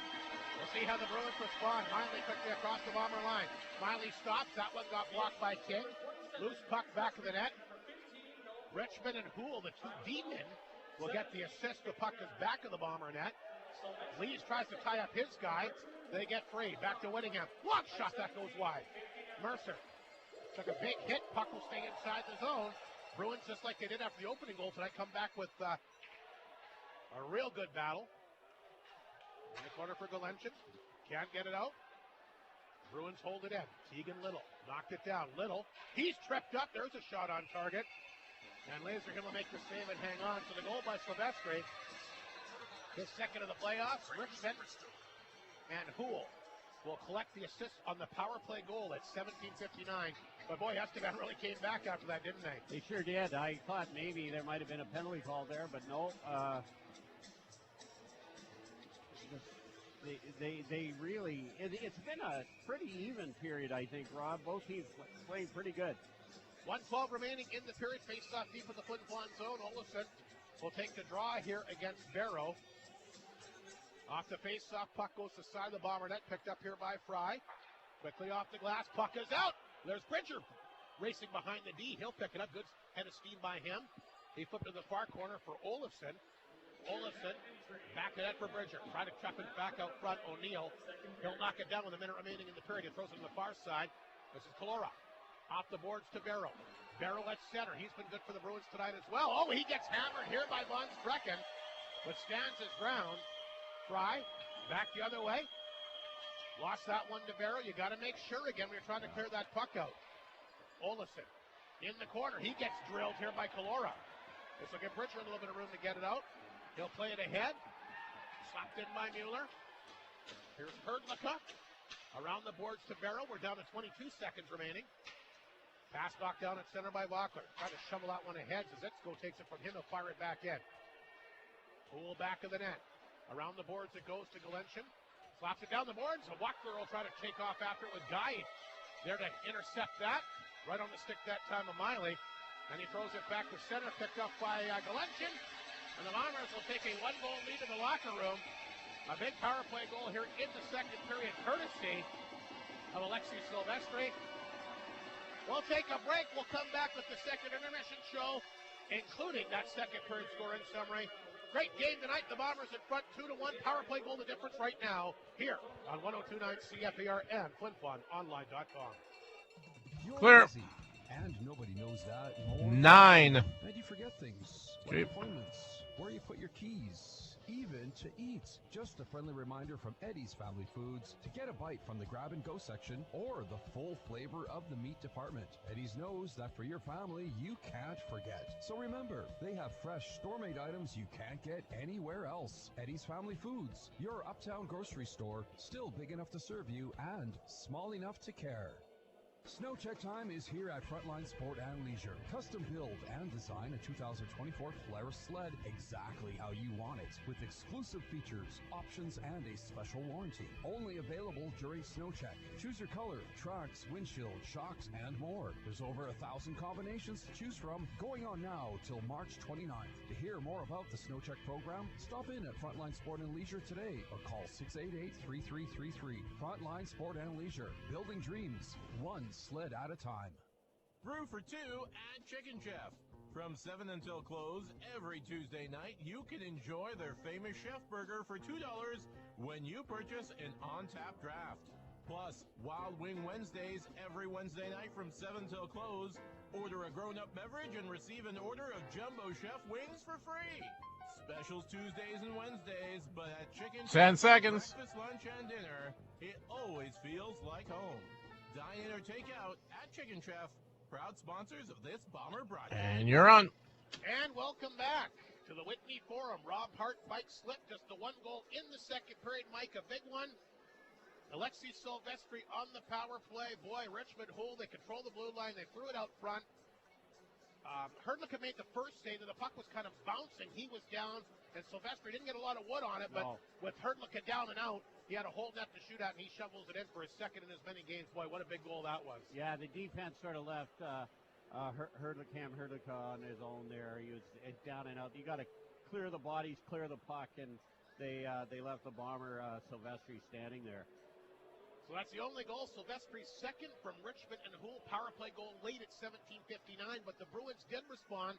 And they played a good road game here tonight, Mike. Yep. They've really responded. They've skated hard, and they got to go for broke here in this third period now. That's right. We can't say this isn't an exciting game, Rob, because it is. Last night was sort of blah, it seems. Well, after the first period, it was just kind of a bit of a letdown. Yeah, it just seemed sort of, and the fans didn't seem to be as in it as normal here at the Whitney Forum. They are tonight, but both teams are in it for sure. This ain't over. Shots were tight in that second. Yeah. 13-11 in favor of Flin Flon. The Bombers still the big lead, 30-17 now after 2 periods of play. But, boy, a one-goal hockey game. The Flin Flon Bombers doing what they needed to do. Got that big power play goal. They're 1 for 3 with the power play. Remember, Estevan missed the 1 power play tonight. They scored in that 5-minute major, so we'll see if they get a chance to tie things up. But that is the story. Alexis Silvestri second from Richmond and Houle at 17:59. We got a long interview coming up with the SJHL president. Of course, some exciting news, a brand new league trophy, Yeah. the Candira Seeds Cup. I know they introduced that, I guess it would have been yesterday. Anyway, I caught up to Kyle McIntyre, the SJHL president. First chance I had to chat with him actually since the Centennial Cup last year. So Wow. I've seen him a few times, but never had a chance to do an interview. He's going to join us next with particular happenings. He'll tell us some of his thoughts on the opening round of the SJHL playoffs and lots of fun stuff. So hang on. The SJHL president coming up here on 102.9 CFAR and FlinFlonOnline.com. Clear. Homes knows that you want your home to Yep. be just that, your own. Their ready-to-move homes and on-site builds are customized so that you get exactly what you want. Bailey Homes prides themselves on the quality of the build and providing you with every aspect of their expertise. With years of experience building and moving homes to the north, let Bailey Homes make your dream home a reality. Call toll-free 1-855-773-0217 or visit bailey-homes.ca. And welcome to our second intermission. As promised, joining us is the SJHL president, Kyle McIntyre. Nicely a year on the job. Kyle, good to catch up with you, and I guess they say it's the best time of the year. That's why we do this, is the SJHL playoffs, and I know you must be looking forward to seeing what happens with the final 8 teams that are left standing here as we get ready for the best time of the season. What a season we had indeed, Rob. Like, it's been an outstanding season in the SJHL, an incredible amount of parity. On pins and needles, seeing who are going to be the 8 teams that get into the final dance, and this is truly the most exciting time of year. It's almost, I would equate it to Christmas time as a kid. Like, I'm really pumped about the playoff matchups we have. Well, and you got some really good teams. I mean, the North Battleford Stars obviously had a really good year, ran away with it, points-wise, but you got a pretty good Humboldt Bronco team that beat them 4 times, and an interesting matchup to start the playoffs this year. I know that you've commented about it on social media.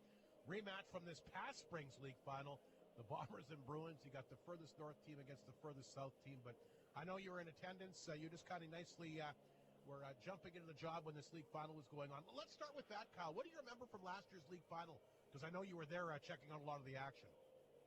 Well, I remember the home ice advantage. I remember the passion of the fans, especially at the Whitney Forum, and then in Estevan at Affinity Place. I'm always impressed with the number of Bomber fans I see in the road following the team. They certainly have the largest following of any team in our league. And, of course, that series was so back and forth. Like, anyone could have won that series.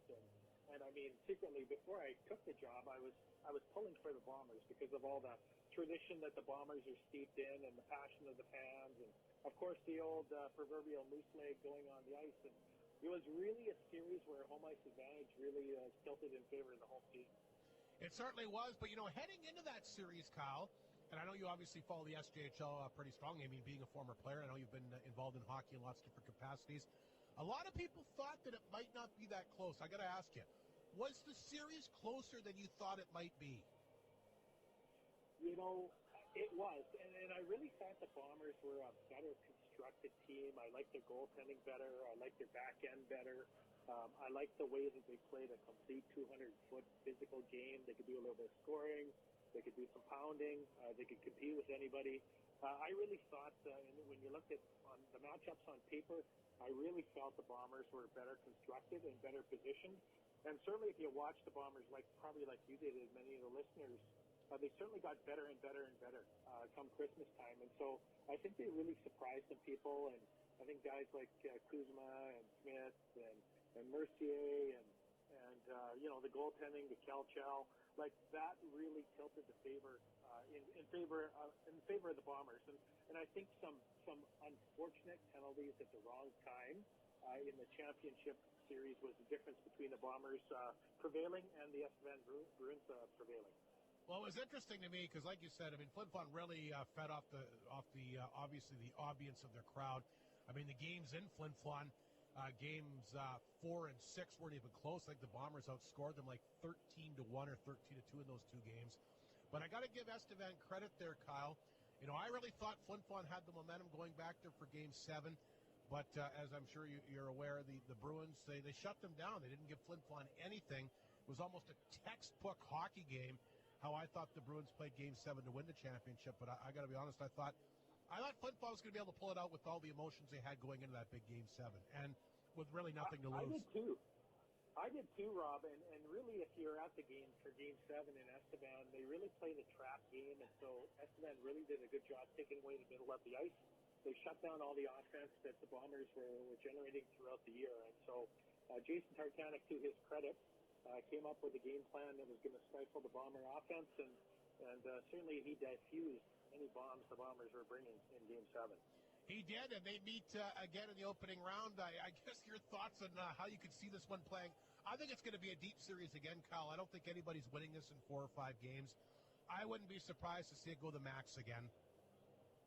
Well, I'll tell you, it's interesting because I think Estevan, really at the start of the year, I mean, Jason Tartanek was charged with rebuilding that team, and they didn't have all the pieces that they presently have in their lineup right now. Then they went through a bunch of sickness, and they got nicked up, and of course being out of their home arena for a large part of the season because of the curling events that were being hosted at Infinity Place really kind of put them behind the 8 ball. And then you look at Flin Flon, like Flin Flon had an incredible start, and then recently ran into some injury trouble with guys like Dupereau and Mercier being out. I mean, that certainly impacted the team going down the stretch. So I think that neither one of the teams are going to have difficulty getting up for or preparing for this rivalry. I think the fans are fired up. I think the players are fired up. I think the commissioner is fired up. I think it's going to be a ding-dong, ring-a-ding series for sure. It'll be a lot of fun. How about the Battleford Stars? What a year they've had. You've been around hockey for a long time. You ever seen a team with that dominant of season like the North Stars had this year? Well, they're a real wagon. The only team I would probably equate them to, in my experience, is about the 1986 Humboldt Broncos, when they had guys like Kevin Luke and Bill McDougall and Len Esau, like they had Trevor Lloyd in goal. They had quite a wagon that year. Bill McDougall, I think, shattered all kinds of SHL scoring records that still haven't been replicated. But I would say the thing that makes this North Battleford team probably more special than that Bronco team is just the way that they find ways of winning. And if the top line of Dole and Bell and Southgate aren't going, then you got Kesserling that's going, or you got Giroux that's going, or you got Allen that's going. And so the offense comes from a lot of different places in the lineup. And when it breaks down and they take lots of chances, they're a bit of a run-and-gun team. Josh Cote has been unbelievable shutting the door. He might be the best junior A goalie in the country. Well, he reminds me of a Tom Barassa or a Darren Pupa, of course, those that are familiar with the Buffalo Sabres, those right-handed goalies, or Tony Esposito, really dating myself, Rob. The right-handed goalie for me always threw me off because you shoot against everything that's your natural instinct. And so initially when I saw him play, like he wasn't even the starter at the start of the year. Like he won the start basically halfway through the first game in Kinnersley and has taken the ball and has absolutely run with it since. But he's been left alone a lot this year, and he has seen a lot of rubber. Whereas you look at a guy like Dawson Smith, like Kevin Kaminsky's team, they block a lot of shots. They get in front of a lot of shots. Estevan blocks a lot of shots. Bonnie and Lucas Fry block a lot of shots in Flin Flon. But North Battleford, Josh Cote has been left on his own a ton this year, and he's responded to the challenge. He certainly has. That Battleford team going to be a lot of fun to watch. You mentioned Kevin Kaminsky. A lot of people think it's going to be the tightest opening round series. Larange Melford, boy, you want to talk about a war. This might be it in the opening round. I agree. Both teams are built in a similar manner. Trevor Blevins, he believes in a strong defensive game with lots of physicality and has lots of older, heavier kids in his lineup. And Kevin, of course, plays an aggressive forecheck and blocking a lot of shots, doing whatever it takes to win in terms of back-checking hard or forechecking hard or crashing the net. And so it's really going to be a really interesting series to watch. And again, as you would know, home ice advantage is so important to every single team that's in the North in the SJHL. You look at the Mel, you look at the Whitney Forum, you look at the Northern Lights Palace, you look at the Birdcage. Every single one of those rinks gives their team the home team advantage. And so really, that's why 4 and 5 was important. But our media manager, Jeremy Corrigan, corrected me the other day very quickly, and he said, but you realize that even though you've been talking about the home ice advantage, the visiting team has won more games in the opposition's rink in that 4-5 series. So that'll be something to watch, Rob. It will be, although I would have to think in a series like that, you're hoping to have Game 7 at home. It'll be interesting because the Bombers, they beat the Wolves here with a depleted lineup last weekend, cost them home ice. It'll be interesting to see how that one plays out. The other opening round series, the Humboldt Broncos, who I feel are the most complete team in the SJHL. I've seen them more than I've seen North Battleford. I really like Humboldt's team. The thing that I like about them, Kyle, is I feel, at least from the games that I've witnessed, that they're the toughest team to play against. Well, they got a lot of team speed. They got a real good back end. They've really shored up their goaltending recently. They probably have 4:45. CHL guys of any team in our league, and they play a complete game. They are wicked fast. Okay. The only team that I've seen play with the same pace is probably North Battleford.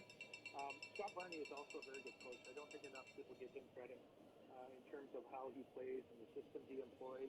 Their special teams are deadly, power play, penalty kill, and they can clog up the neutral zone too. So I think that Nipalin will be a good challenge for him. I really like what Tad Cozen has done with his team in terms of implementing a different style. But I think the Broncos are probably going to be one of the teams that are around near the end. Like, I think the second round matchup between maybe the Bombers and Flin Flon and Humboldt is going to be an incredible series. So I don't know. It's tough to pick. I'm not a bettor, Rob. My prediction is that fans in every single one of the 8 communities are going to see one heck of a playoff. And you're on. Welcome back to Whitney Forum. Rob Hart, Mike Slip. We're just getting set for the third period. Our thanks to Kyle McIntyre, the SJHL president, for joining us. And again, if you had a chance to look at that new Cantera Seeds Cup online there yet, Mike? I did. I had a look at it. It looked pretty impressive. You're going to get a chance to see it up close and personal. He plans to have it in Flin Flon here next weekend. Oh, great. Okay, I look forward to that. So if you want to get Kyle's autograph, there's an opportunity for you as well. I know that you've been looking forward to that. He's a great guy. I met him a actually, couple of times last year. And he'll sign an autograph for you. I set it up. Really? Oh, yeah, absolutely. He's a big fan of the Sin Bin, I know. Well, there you go. Maybe he wants an autograph from you. I think I got that wrong. That's what I was fishing for. Anyway, we're underway here in the third period. Babick plays it ahead to O'Neill. There's a quick chance. Didn't miss by much. He had a lot on that one, actually. Puck shoved in the corner. This is Barrow. You know, you talked a little bit about Chemlevsky. This Barrow's been really good for Estevan tonight. In the corner, Bruins looking to start strong and try to answer that late power play goal by Flin Flon. Back of the net here for King. King lost it. That's Calora back of the net. Flin Flon does get it free. This is Silvestri who got the big go-ahead goal in the power play late. Couldn't get it past center, though. Barrow and Calera on top of him. Here's Silvestri. He'll bank it ahead. It gets away from Babick. He'll race after it inside the Bruins zone. Just underway here in the third. We'll give you all the scores out of town here, including all the SJHL games, which are now underway. It was a good start for Weyburn tonight, but the Stars have answered with a 5-on-3. Funny how those goals always seem to go in. Babick off the boards. That'll get away from Houle. Down the ice it goes. Icing's going to be waved off. Richmond had to race back. There are 3 Bruins on top of him. Houle knocked down. He's got somebody on top of him. Puck grabbed by Galenchen, and he'll get some room, and 3 Bombers away to center. Here's a nice pass up the right side, but just over the stick that time of Mercier. Mercier partially got a piece of it. Forrest is tied up. Grabbed here by Galenchen in the corner. Galenchen tried to force that one out for Bachler. Couple Bruins in there digging away as well, including Forrest. Koner back out there. We mentioned that he left early, but he's back in the game. And I'm not sure how many shifts he'll play, but he is back in uniform here on the ice to start the third period. That's good news. Absolutely. Oh, there's a chance for Flin Flon, but Hrdlicka grabbed it. Now Guy going to mix it up here. And the Bruins coming up the boundary. Some more pushing and shoving back to that Bruin net. Let's see what's happening out of town. The Frontline Sports are going to have scoreboard tonight. And somebody's come back on the ice. I think that's Jimmy. Yeah, he's got a new uniform. Yeah, it is. See him tonight. He's got his ear bandage up, Rob. Well, you think about it. Who else could it be? There's nobody else. That's right. Frontline Sports League out of town scoreboard here tonight. The three other opening round playoff series. We have got the Humboldt Broncos a 3-0 lead on Nipawin after one. Weyburn Battleford 1-1. Like I said, the Stars scored on a 5-on-3. And the Wolves carrying a 1-0 lead in the second period against the Mustangs there, Mike. Yeah.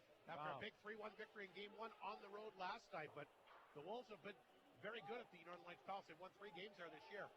Here's a chance for Davis across the bomber line. Gets a shot away. Left pad save made there by Harmon Laser Hugh. Babick will hold it in. Back off front. Pangura drives it and takes the stick right out of the hands of Olafson. Flin Flon on rim around the boards. Babick waiting for it at the right point. Knocked it down. He'll hammer it back in. Runke tried to center that out front. Picked up by Davis and spins and fires. Didn't miss by much. Good pressure here by the Bruins. Miley will hold it in at the blue line. Back to Babick. Lots of traffic. Babick a shot. Not sure who it hit, but it didn't make it through to the front of the net. Finally, Flin Flon gets it out. Here's Bridger. Trying to get free, but got caught here by Miley. Now stolen here by Mueller. His chance. And that'll be blocked by Babick over the glass and out of play. 17:08 to go, third period. Manitoba Junior Hockey League action. The Blizzard a 4-0 lead on Wayway in the second. Doff and Winkler 1-1 after 2. The Steinbach Pistons lead the Freeze 2-1 in the second. You got Selkirk ahead of Deepwater 3-2, also in the second period. Congratulations to Hatnut Kings. They won the consolation provincial basketball in Burden today. An impressive 55-53 win against Emmanuel Christian. You said they won it with a free throw? A couple of free throws I heard. Wow, that's a nice way to win, eh? Anyway, congratulations to them. A great season. The Queens, unfortunately, lose the provincial final to a very good two-man road start. But only loss of the year. Go figure. Here come the Bruins back the other way. On target, Laser Hill to save. And now Kanchuk going to get into it here with Barrow. Took a bit of a swipe at him after he made the save and hung on. But yet, what a year for the Hatnut Queens and Kings. Again, Kings the consolation. Queens second in the province. A heartbreaker today. They lose, looks like 67-60 in the final against the number 1 team in Manitoba. I mean, that's a squeaker, 67-60. The gals should hold their head high. Boy, oh boy, it was exciting around here with that undefeated streak, and the guys did a great job too. Yes, the Hatnut athletic programs are absolutely fantastic. And what's amazing, population keeps shrinking, but these high schools with limited athletes compared to a lot of other places do so well. It doesn't matter what sport it is. And kudos to the Hatnut athletic program and in particular the Kings and Queens teams. Kanchuk will flip this puck back inside the Estevan zone. Flin Flon leads it 2-1. We're just underway. Here's the second scoring up front. Mark with the redirection. And how many times have we said this? In the 2 games, Mike, no chance again for Canada. No. Those are great goals. Boy, oh boy. Butler and Mercier both have come to play tonight. Well, that just goes to the corner. We got to get the replay on it right here. You got to love this replay camera. Yeah. And basically right out front, Walker just standing in front. Nobody picked him up. And he redirected it. You can see Hrdlicka throw his hands up in the air. Well, what can he do? Yeah, it's same as the Silvestri goal. Yeah, unfortunately the guys can't get the replay up. You can't leave guys standing in front of the net. Walker will get his first in the playoffs. A lot of big goals in the run last year. And you're right, Mercier and Walker are both scored tonight. They're kind of getting their footing yesterday. Yeah. 2 big goals. The Flin Flon, it's a big goal, little insurance here early in the third to go up by a score of 3-1. Absolutely. We did, Mercier, you didn't notice him much last night, as you would expect coming back from a major injury. Walker, boy, oh boy, he had. And they're both coming back from ankle injuries, yeah. So that affects your skating, right? Yeah, they couldn't tell tonight. There's a chance for the Bruins off the faceoff, but King will knock that one down and get it out. But Flin Flon a big goal. They take a 3-1 lead. Jacob Bach with the redirection left alone in front of that Estevan net. Here's Mercer. He's had some big moments the past couple nights. Had the big power play goal last night, but that one got knocked away by Miley. Houle knocks this down at center. He'll send it back in. Now we got Houle knocking down Little at center. Richmond holds the line. Lets her go. Blocked in front. There's Hurlick. He can't hang on to it. Will shovel it in. And the Bombers will jump up 4-1. A terrific play by Richmond to keep it in. He'll flip it out front. Hurlick it down. Mueller. Maybe the hottest Bomber down the stretch. Yep. Shovels it in. And it's 4-1 Flin Flon just like that. Yeah, you're going to see this replay here, Rob. And again, they just haven't cleared the Bombers out. Hurlick is down and made a save, and they just kept jamming at it, just like most of the goals this evening. Boy, oh boy, it's broken wide open here. Well, the Bombers score 34 seconds after their third goal. Another one by Mueller. So Mueller will get his first of the postseason. He's got the puck at center. He'll send it back inside the zone. Olafson will race after. Boy, Flin Flon, they got the crowd jumping now. Yeah. Richmond will get his second assist of the game. And the Bombers, boy, that didn't take long. You know, Estevan, a couple good shifts here again to start the third, Mike. The Bombers held them at bay, and they get a couple good chances the other way, and bang, bang, it's 4-1. Yeah, absolutely. This has been a physical game, too, and it's going to be interesting to see how it goes the rest of the way here. Hopefully, everybody keeps their composure. And boy, the rink is electric, though. You can just feel the intensity out here. The fans have been cheering and having a good time all night long. 15:24 to go in the third. Skibby back out there. He'll be joined by Galenchin and Aiden Chow. Von Sprecken and looks like Fry on the back end. So big face-off in the Bruins zone to the left of Hurtlicka. Free shot for Flin Flon here in the third period. 2 goals. But again, I'll tell you what, Cam Hurtlicka had no chance, and he was just absolutely stellar here the first couple of periods tonight. Puck will go back in on Babic, back of the Bruin net. Estevan's got to start taking chances offensively now that they're down by 3. So again, it could open things up the other way. Fry in the corner here for Chow.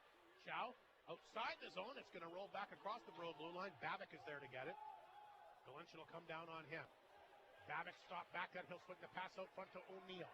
O'Neill, the center, made a nifty move there. Plays it back. I think Babic wanted to get off the ice, but he fed the puck to be able to get back into play.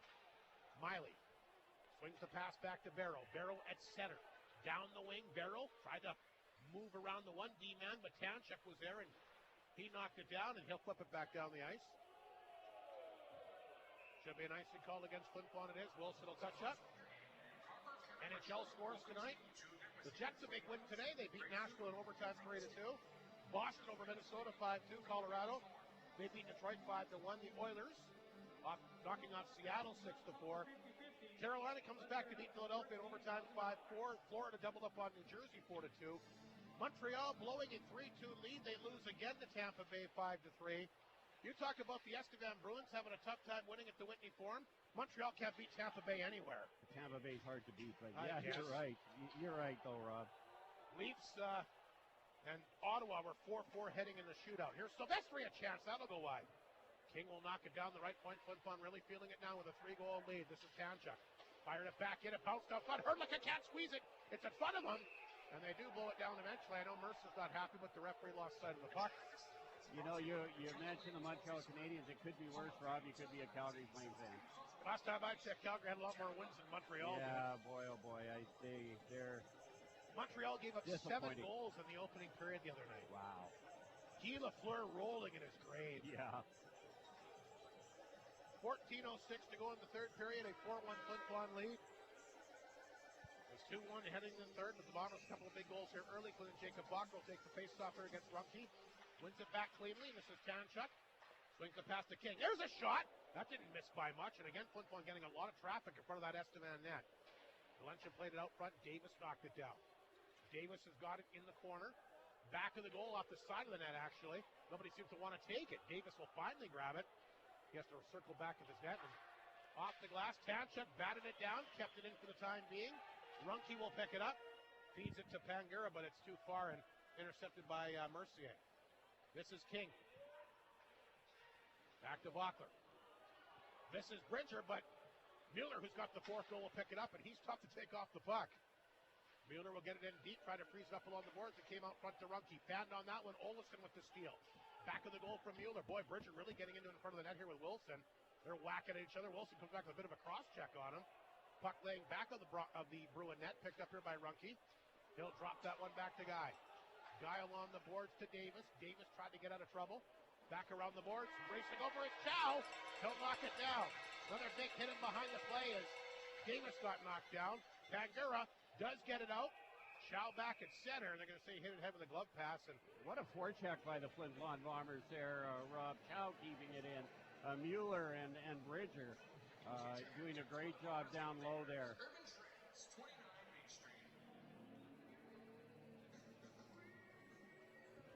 Face off outside the Flin Flon Bomber blue line. Stibby back out there. You can see he's all bandaged up underneath his helmet. Here's Richmond. Plays it back across the Bruin line. Forrest will get it back. He's at center. Here's Forrest. Across the line, that's knocked away here by Houle. Little will pick it up on the Bruins side of center. Played it back to Getzlaf at his blue line. Getzlaf up the middle. Here's a nice pass, Forrest. Big shot. Good save that time. Laser had to be careful. The Bruins trying to use the Bomber D-man as the screen. Zizitsko worked it free. Puck is poked down. Here's a chance for Silvestri trying to get loose. Zizitsko back to cut the lane down on him. Zizitsko back of the net, left it there. Bruins will play it ahead. Forrest pass up the right side for Zizitsko. Fry and Von Sprecken both back. Fry will push it in the corner. Von Sprecken will grab it. 12:07 to go here in the game. A big 4-1 Flin Flon lead. Here's a quick pass to Galinchik. Tripped up as he gets taken down by Guy. Penalty going to be called here. What do you think of this one? I don't think he intentionally tripped him at all. I think he just ran into him. Yeah, he wasn't intentional by any means, but I don't know if that counts, Rob. Tripping called to Guy. I don't know about that either. I wouldn't have called, and he ran into him. 12 minutes remaining in the third period. Flin Flon will take it, I guess. Their fourth power play of the game. They're 1 for 3. Especially at this time of the game. They've let a lot go in the last two nights, and that one might have been one to ease up on. Galinchik will take the face off against O'Neill to the left. Now Cam Hrdlicka, who really can't allow another puck in tonight. This is Von Sprecken. Got the puck stripped away that time by O'Neill. Down the ice it goes. Tanchuk will race after it. Tanchuk around the boards.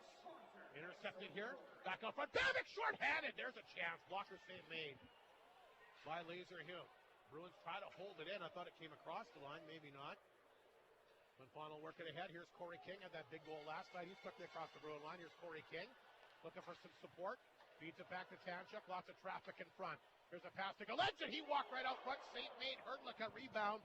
Off the boards. Back down the ice. 1:20 to go in the power play. 11:19 to go in the third. Here's the stretch pass again to Mercer. He's had a big game again tonight for Galinchik. Caught though by the D-man Whittingham. Galinchik getting the stick up a little bit high on him. Galinchik has it free. There's a guy wide open in front. Here's Richmond backdoor shoots it. Oh, tape. Rebound picked up, scored again. That's Mercer. And it's 5-1 Flin Flon. He made the initial spot. Yeah. Mercer will grab the loose bucket. He'll shuffle it back in. It's 5-1 Flin Flon. Another power play goal here tonight. They're 2 for 4. And boy, it doesn't seem to matter who they have on the power play. They always seem to make things happen, don't they?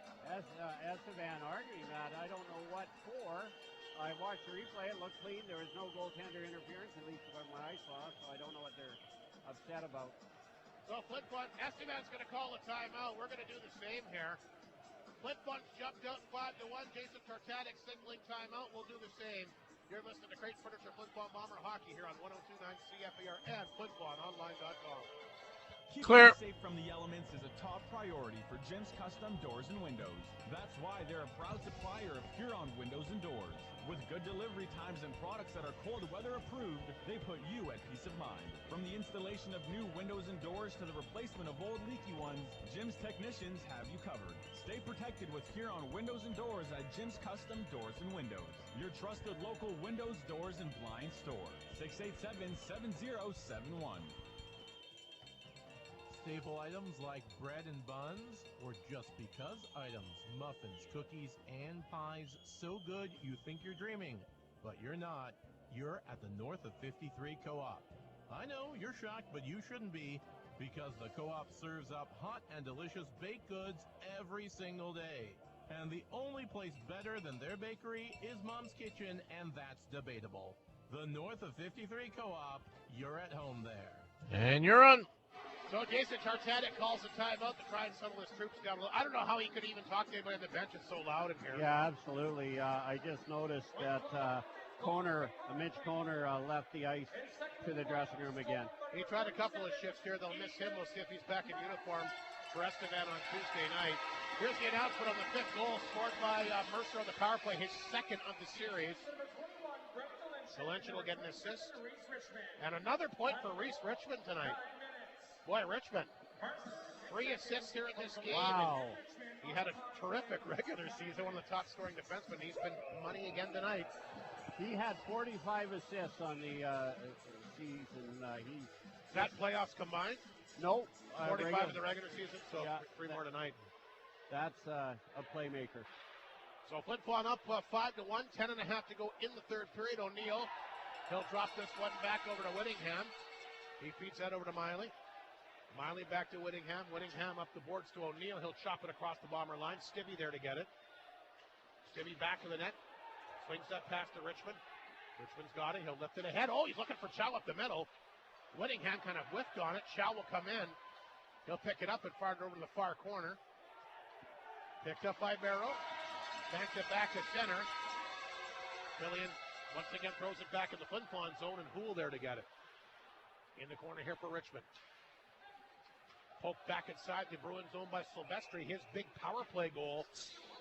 It's a big one tonight, late in the second period. Flin Flon's come back with 3 here in the third, and they're pulling away at 5-1, but still 9:57 to go. Yeah, it's going to be a tough uphill climb for the Estevan Bruins, but you're absolutely right. A lot of time left. But, and I think I know why Jason Tartanek called the timeout. They got to try to get some momentum for Game 3 in Estevan on Tuesday. Yeah. They need a spark.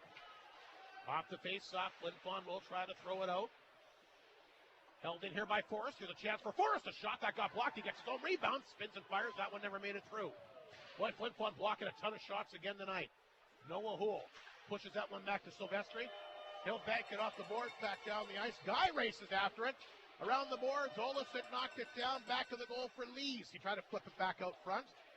Von Streck in the left point. Can hold it in, falls down, and Zazisto's past him. Zazisto! But bumped off the play by Fry. Here's Olafson back to center.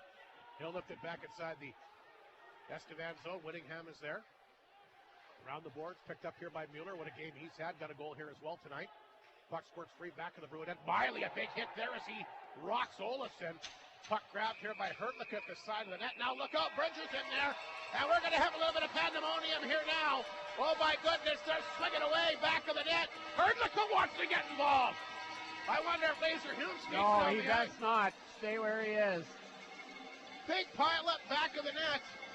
9:03 to go, and holy cow, is this right the story for Tuesday night or what? Absolutely. Maybe, that's... Olafson, Miley goes back at him. Bridger was in on that. Good job by the referees and linesmen to break that up. That kind of looked ugly, didn't it? It did. It looked like it could get out of hand there. They got guys separated. Go ahead, Mike. Sorry. Sorry, Rob. A good old-fashioned line brawl in the making, but the refs did a nice job of stopping. The refs got his notepad out. Well, and let's face it, Flin Flon can ill afford a line brawl and lose more guys heading in for Estevan Tuesday, Wednesday. Hertlick, they went in there something they didn't like. He tried to separate somebody, grabbed a hold of someone, but like I said, great job by the officials to get that all broken up here. I think they've done a pretty good job the last 2 games, Rob. They have. I mean, refereeing hasn't been a factor. No. Although I didn't like that last power play that Flin Flon got. I didn't think that he needed him. I thought he ran into him. Yeah. The bomber ran into him, I thought. Yeah. 9:03 to go. We might as well take another break. They're sorting things out downstairs. It's a 5-1 Flin Flon lead. And once again, you're listening to Great Furniture Flin Flon Bomber Playoff Hockey here on 102.9 CFERN, FlinFlonOnline.com. He's in there Clear. by himself with the door closed. Let's investigate. We are at 16 with adding of the postgame. Oh my, that's a lot of Creighton's pizza. There's not only pizza. This would be, after this one, it's 15. Salad?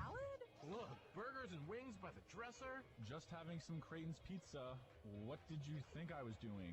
You want one more? In my room with the door closed. Of course, Creighton's Pizza to satisfy all your appetites. 688-2080. Fight for the last slice.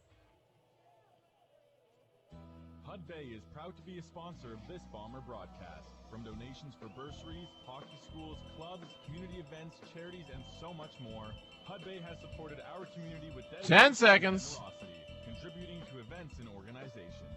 Hud Bay thanks the people of Flin Flon for their continued support. And you're on.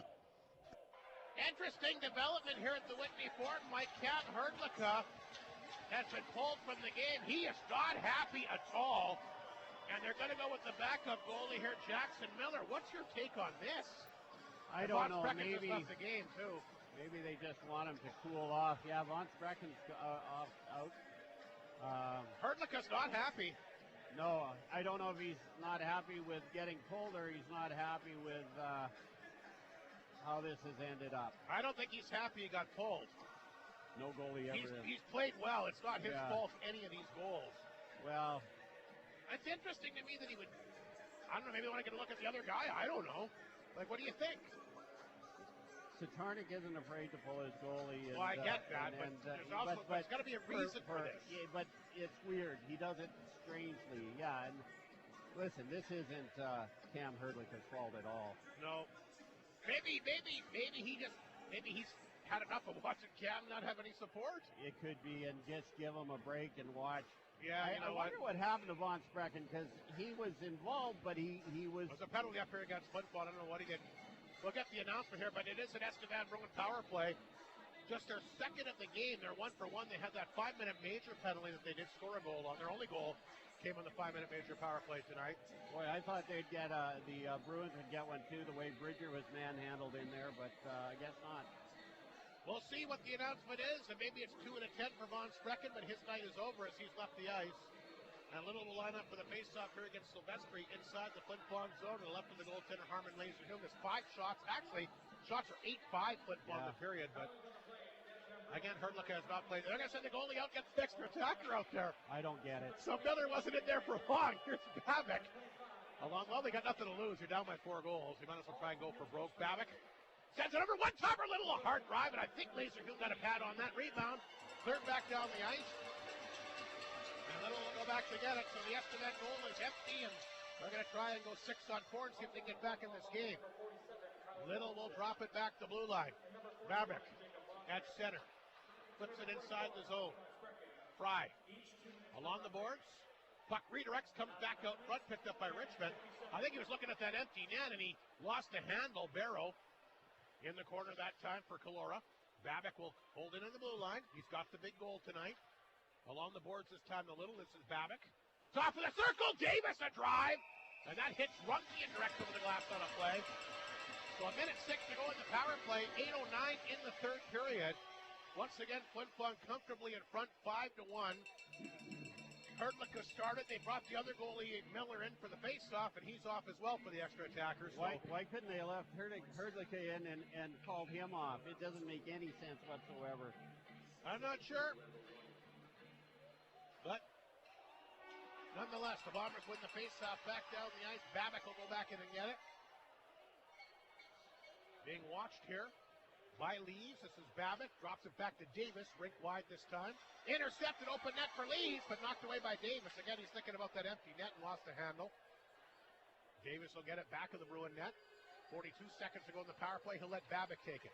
Babic at his own blue line. Flipped it back to center. This is Runke. Runke, 26 goals for regular season. They're offside as they cross the Flin Flon Bomber blue line. 7.5 to go. Let's see what's happening out of town tonight. Frontline Sport and Leisure out of town scoreboard. Humboldt continues to lead Nipawin 3-0 in the second. Battleford now a 2-1 lead on Weyburn early in the second. And the Wolves with the goaltending heroics of Dawson Smith. Tough to beat there, Mike Smith. A 1-0 lead on Melfort early in the second period. A lot of great goalies. Dawson Smith being one of the best. Mercer against O'Neill outside the Flin Flon Bomber blue line. 30 seconds to go in the Estevan power play. Picked up here by the D-man Whittingham. Fired in. Grabbed back of the goal by Galenchen. Empty net. Will he hit it? Oh, they got the goalie back in there anyway. So Miller's gone back in, and Wilson will pick it up back to the net. Our first look at Miller. I have never seen him play. I think he was the guy that shut out North Battleford this year, wasn't he? I think you're right, yeah. Local kid, he did. Talk about a great way to pick up your first victory against the number 1 team in the country and shut them out to boot. Puck laying back to the Bomber net. Bruins continue to dig away. Penalty is over. We're back to 5 aside. Puck still back of the Bomber net. They'll finally blow that down with 6:54 to go. Estevan 1 for 2 with the extra attacker. Shemlevsky, Pangura, Miley were all in there for something. They're all making their way back to the box. Bachler, the lone Bomber that was in there. Quite a parade coming out of that. I was wondering where everybody was on the Estevan bench. They were in the penalty box. So did they announce the Von Sprecken penalty? They did, and I was trying to listen. It was roughing, but I didn't hear what the misconduct was for. Yeah, maybe, I don't know. Said something, I don't know. Anyway, he's done for the night. Flin Flon leads it by 4. There's still plenty of time on the clock, actually. 7 minutes, puck is loose in front of Laser Newman. There's a quick whistle. There's been a few tonight. Yeah, like he didn't have control of that at all, and they blow it down. Anyway, 38-25, the Eddie's Family Food shot clock, 6:45 to go, third period. A big third period for the Bombers tonight. It was 2-1, like we said, after 2. Bachler, Mueller, and Mercer, they've all come back. The goals here in the third to give Flin Flon a 5-1 lead. Shots are dead even, 8 apiece, by the way, so far. Off the draw, this is Houle in the corner. Up the boards to Silvestri. He'll poke it down the ice. Here's Mueller in behind the D. He'll catch up with it. Stibbe was in there as well. Getzlaff got a hold of him. Runke will play it ahead. It comes to center. Back across the Bomber line. Richmond couldn't get there. Houle has it. Around the boards it goes to Mueller. Back to pick it up. He'll flip it ahead. Guy knocked it down. Fed it back to Getzlaff, pardon me. Here's Getzlaff at center. Kicked ahead, but Richmond quickly took it away from him. There's Lees, his backhander for Stibbe. He'll throw it in deep for him. Stibbe will throw it out front to Lees. Knocked it down. There's a chance. Puck bouncing in the first shot on net for Miller. And he'll grab that. Hang on, boy. Quite a difference in size between Herdlicka and Miller, isn't there? Yeah, he's a big guy. It says he's 6'3". He sure looks taller than that, but maybe it's that we're used to looking Herdlicka, who's only 5'10". 5:58 to go, third period. Face-off back in the Bruins zone to the right of the goaltender Miller. Flin Flon wins the draw. Here's Lees. That one ended up hitting Miley. Galenchin back of that. He'll hang on to it. Galenchin back to Tanchuk. Tees it up wide of the mark. Lees picks it up off the side of the net. Some of the fans thought it was in, but it wasn't. Here's Lees again. His backhander. Back down in front. There's a save by Miller. A good one. Got the left arm up on Galenchin. Good pressure here by the Bombers again. Knocked down by Galenchin to the high slot. Back got blocked. He gets it back, shovels it back in on Miley's stick. He'll take off the other way. Throws it back inside the Flin Flon zone. He's looking for Shemlevsky. Pangura in there, couldn't knock it down. This is Lees. He'll lift it out. Miley back to get it inside the Bruin line. Silvestri on top of him. He'll grab it. 5:14 remaining in the third period. This is Miley. Swings the pass to center. Intercepted by Galenchin. Fired back inside Estevan territory on the stick this time of the D-man Wilson. This is Wilson to center. He'll flip it inside the Flin Flon zone. Laser Hume out of his own net. Got collided with the Bruins score. That probably shouldn't count. He was interfered with back of the net. Wilson ran into him. He's going to get credit for the... Did you see the replay? Show the replay on that. That's goaltender interference. He runs replays and everything else. Run the replay on that. Mike Reagan not happy with this. That's terrible. He was ran into back of the net there, Mike. That's goaltender interference. Well, it's just plain interference. 4:55 remaining in the third. I guess no replay on that, but trust me, did you see it? Yeah, I did. And I agree totally with you, Rob. Anyway, Estevan will take the goal. Here's the announcement on it.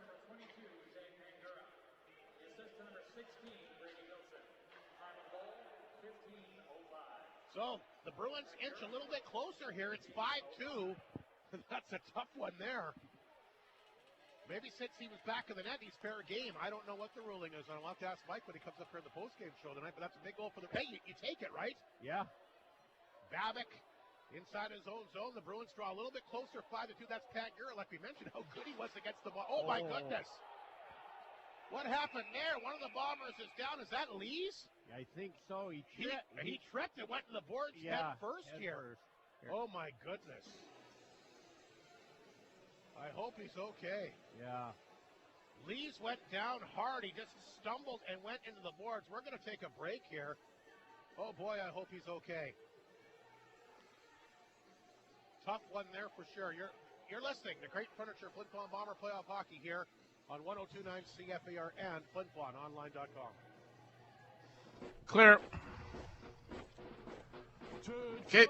While you smile in private, it's something funny to you? Sir, no, sir. I just had Jack Link's beef jerky, sir. Jack's Link's beef jerky? Sir, yes, sir. 100% beef, 100% delicious, sir. Most convenient and delicious source of protein around? Sir, yes, sir. Did you save any for me? Sir, no, sir. Gosh darn it, drop down and give me 20. Arctic Beverages, proud supplier of Jack Link's beef jerky. Triad Realty and Liberty Tax are happy to support this Bomber broadcast. Every year they hope you fall in love again with your home, with your community, and with your friends and neighbors. The North is a beautiful and unique way of life.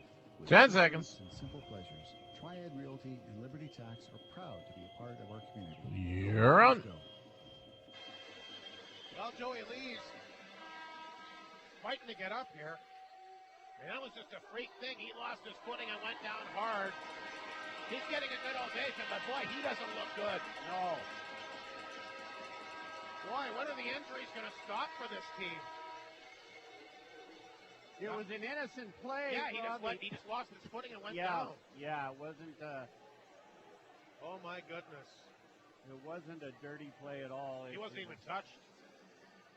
He got tripped up a bit and just dove into the boards. Oh, I hope he's all right. We've seen some scary injuries here tonight, Rob. Face off outside the Bruin blue line. He did get up. I pray that he's all right. Babbitt's got it. Dropped it back to Miley at center. He'll flip the puck back across the Bomber blue line. They're offside. At least I thought I heard a whistle there. You never know here. Yeah. All the whistles in the crowd, but boy, Pangera couldn't have got an easier goal. Harmon Laser-Hume was stuck behind the net and just a wide open net. Like I said, you play until you hear a whistle, so he stumbles it in. It's 5-2, 4:04. I wonder if maybe they try to get the goalie out here again, but we'll have to wait and see. I wouldn't be surprised. Again, they got nothing to lose. Here's Richmond. 3 assists tonight at center. He'll flip the puck back across the Estevan line. Chow in there. Bump with Miley. Babbitt after it in the corner. Up on the boards. Skibby will hold it in. This is Bridger. Knocked off his stick. It comes back to center. Here's Tanchuk. He'll flip it in. Easy save from Miller. He'll glove that. And drop it back to Babbitt. Babbitt waves that one back to Miley. 3.5 minutes to go here. Estevan, they still got a shot here. Miley to Davis. Over the line. He'll whip that one in deep. There goes Miller. I tell you, he's out of the net, so they're going to go for broke again. Chow will shovel it out. Miller's out, so the Bruins will get the extra attacker out there once again with 3:18 to play. And they're down by 3. Again, like we said, nothing to lose. Clara takes the pass. Here's Wilson at center. Back across the Bomber line for Calora. He's been good for the Bruins as well. Back to Wilson. Brings it back to point. Guy can't keep it in. And he'll have to shovel it back on the Bruins side at center. Wilson is there. Throws it back in tight that time for Barrow. Referee goes down. Fans always seem to cheer that for some reason. Here's Wilson. He'll take off the center. Flip the puck back across the Bomber line and hit Fry, but picked up by Davis out front. There's a deflection. Look out, the Bruins on the doorstep here. But Flin Flon does flip it out. And Guy will go back to get it. 2:34 remaining here in the game. Boy, Estevan comes close again. Here's the pass to Barrow. Hammers it inside the Flin Flon zone. Grabbed by Laser-Hume, not taking any chances. He'll hang on. And it's funny, Flin Flon jumped up by a big lead, but still so much time was left on the clock at that time. Yeah, you're absolutely right. Coach Reagan talked about at the end of last night's game, sort of in the same position where they kept getting shots after they pulled the goalie. They kept getting shots in Laser-Hume, and he made some great saves. Probably the best part of his game, but they don't want to do that here. Miller went back out. Now he's going to come back in for the faceoff inside the Flin Flon zone. A 3-goal lead. 2:23 to go in the third period. Big collision from the Bomber net there. Bridger taken down that time by O'Neill. Boy, this has been a very physical hockey game here tonight. what we expected. Yeah, Calora will throw that back across the Bomber line. There's Silvestri. Played it back to Richmond. Richmond up the middle to Bridger. He'll tap it across the Estevan line. Babbitt got to protect that net. Babbitt will knock it down back of the goal. Swings the pass. This is Little. Little to center. Around the boards, Laserhume stops it back net, left it there for Hull, but he got beat to the play by Calora. Here's a chance by the Bruins again as they try to throw it back out front. Poked out that time by Hull. He falls down. Runke tried to keep it in. Now it's swept away from him towards the empty net. That'll be wide. And picked up back of the goal here by Miley. Had to be careful. Miley. He'll skate with it to center. This is Miley. The Bomber line. Throws it in deep for Richmond. Richmond bumped off the play back of the goal that time by Miley, who followed it in. 1:24 remaining.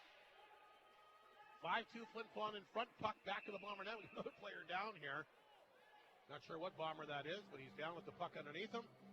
41-28, the Eddie's Family Food shot clocks. The Bruins have got a few more shots here.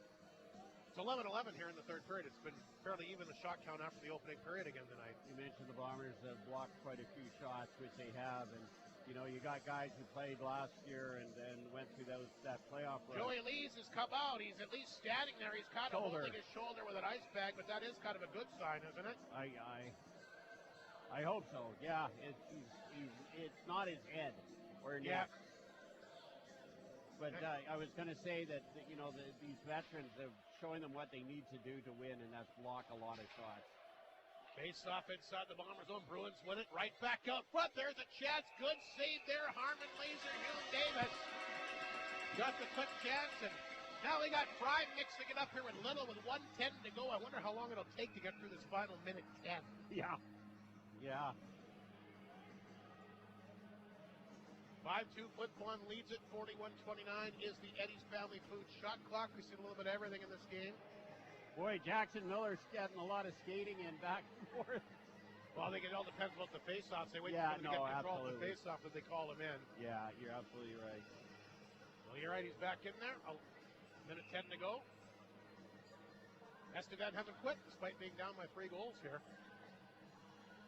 They win the face-off. Right back to Getzlaf. That shot gets blocked. It'll bounce up into the glove, and Harmon Laserhume will grab that. 1:05 remaining. Don't forget, games 3 and 4 back at Estevan Tuesday, Wednesday night, 8 o'clock Manitoba start times. Yeah, Rob, I may have to listen to you while I in bed. But I look forward to it. Flin Flon trying to hang on to get this one here tonight. Getzlaf throws it in deep for Pangura. Centers it out front. Poked outside the zone by King. It'll race back inside the Bruins zone. Getzlaf is there. And less than a minute remaining as the Flin Flon Bombers looking to take a 2-game lead. Back to Estevan, like we said, for games 3 and 4, Tuesday, Wednesday night. Here's Wilson.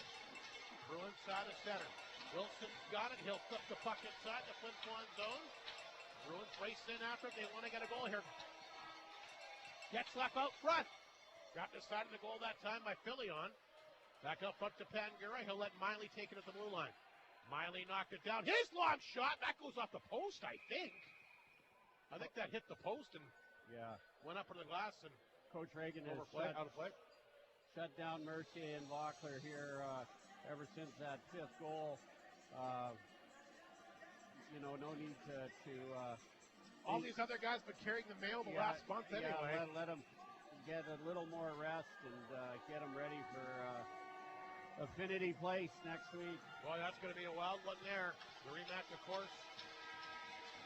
Bombers thought they're going to win that Penalty Cup last year, Game 5. Remember, with the 7 seconds left, when Estevan tied it, who could ever forget that?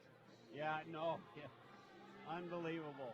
And, of course, great Centennial Cup. Boy, the Bruins and their organization did a wonderful job hosting that event. I sure enjoyed it. Great to be down there with the top 10 teams in the country, and be my first visit back there since that Centennial Cup, actually. Great place to call a game off. It is. Here's Galenson. Inside his own zone. Guy takes a run. Henry's trying to hold up there. We're going to get more stuff happening here. And a few of the Bruins have gone in. We got Richmond now tied up here.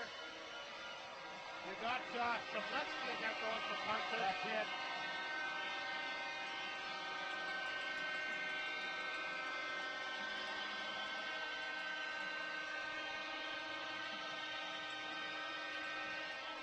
Those horns are loud. Yeah. Anyway, Flin Flon gets her done. They win it 5-2. Harmon Laser-Hill, another good performance between the Pipes here tonight. And the series will shift back to the Energy City here for games 3 and 4 Tuesday, Wednesday. And like you mentioned last night, not to rain on the Bomber parade, but Flin Flon was down 2 games to none against North Battleford in the opening series last year. Went back home, tied up, and got going. So they say you're never in trouble till you lose a home game, Mike. That's right. And, the Bombers had another good game tonight. So did Estevan. Not so great in the third period for Estevan, but that's it. Coach Tatarnik is leaving the ice and getting some gears from the fans.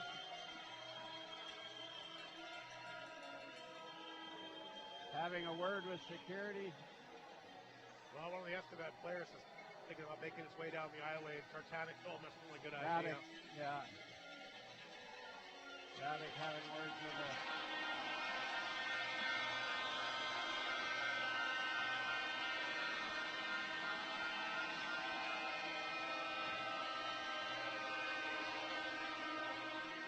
Well, the Flin Flon Bombers do what they're supposed to do.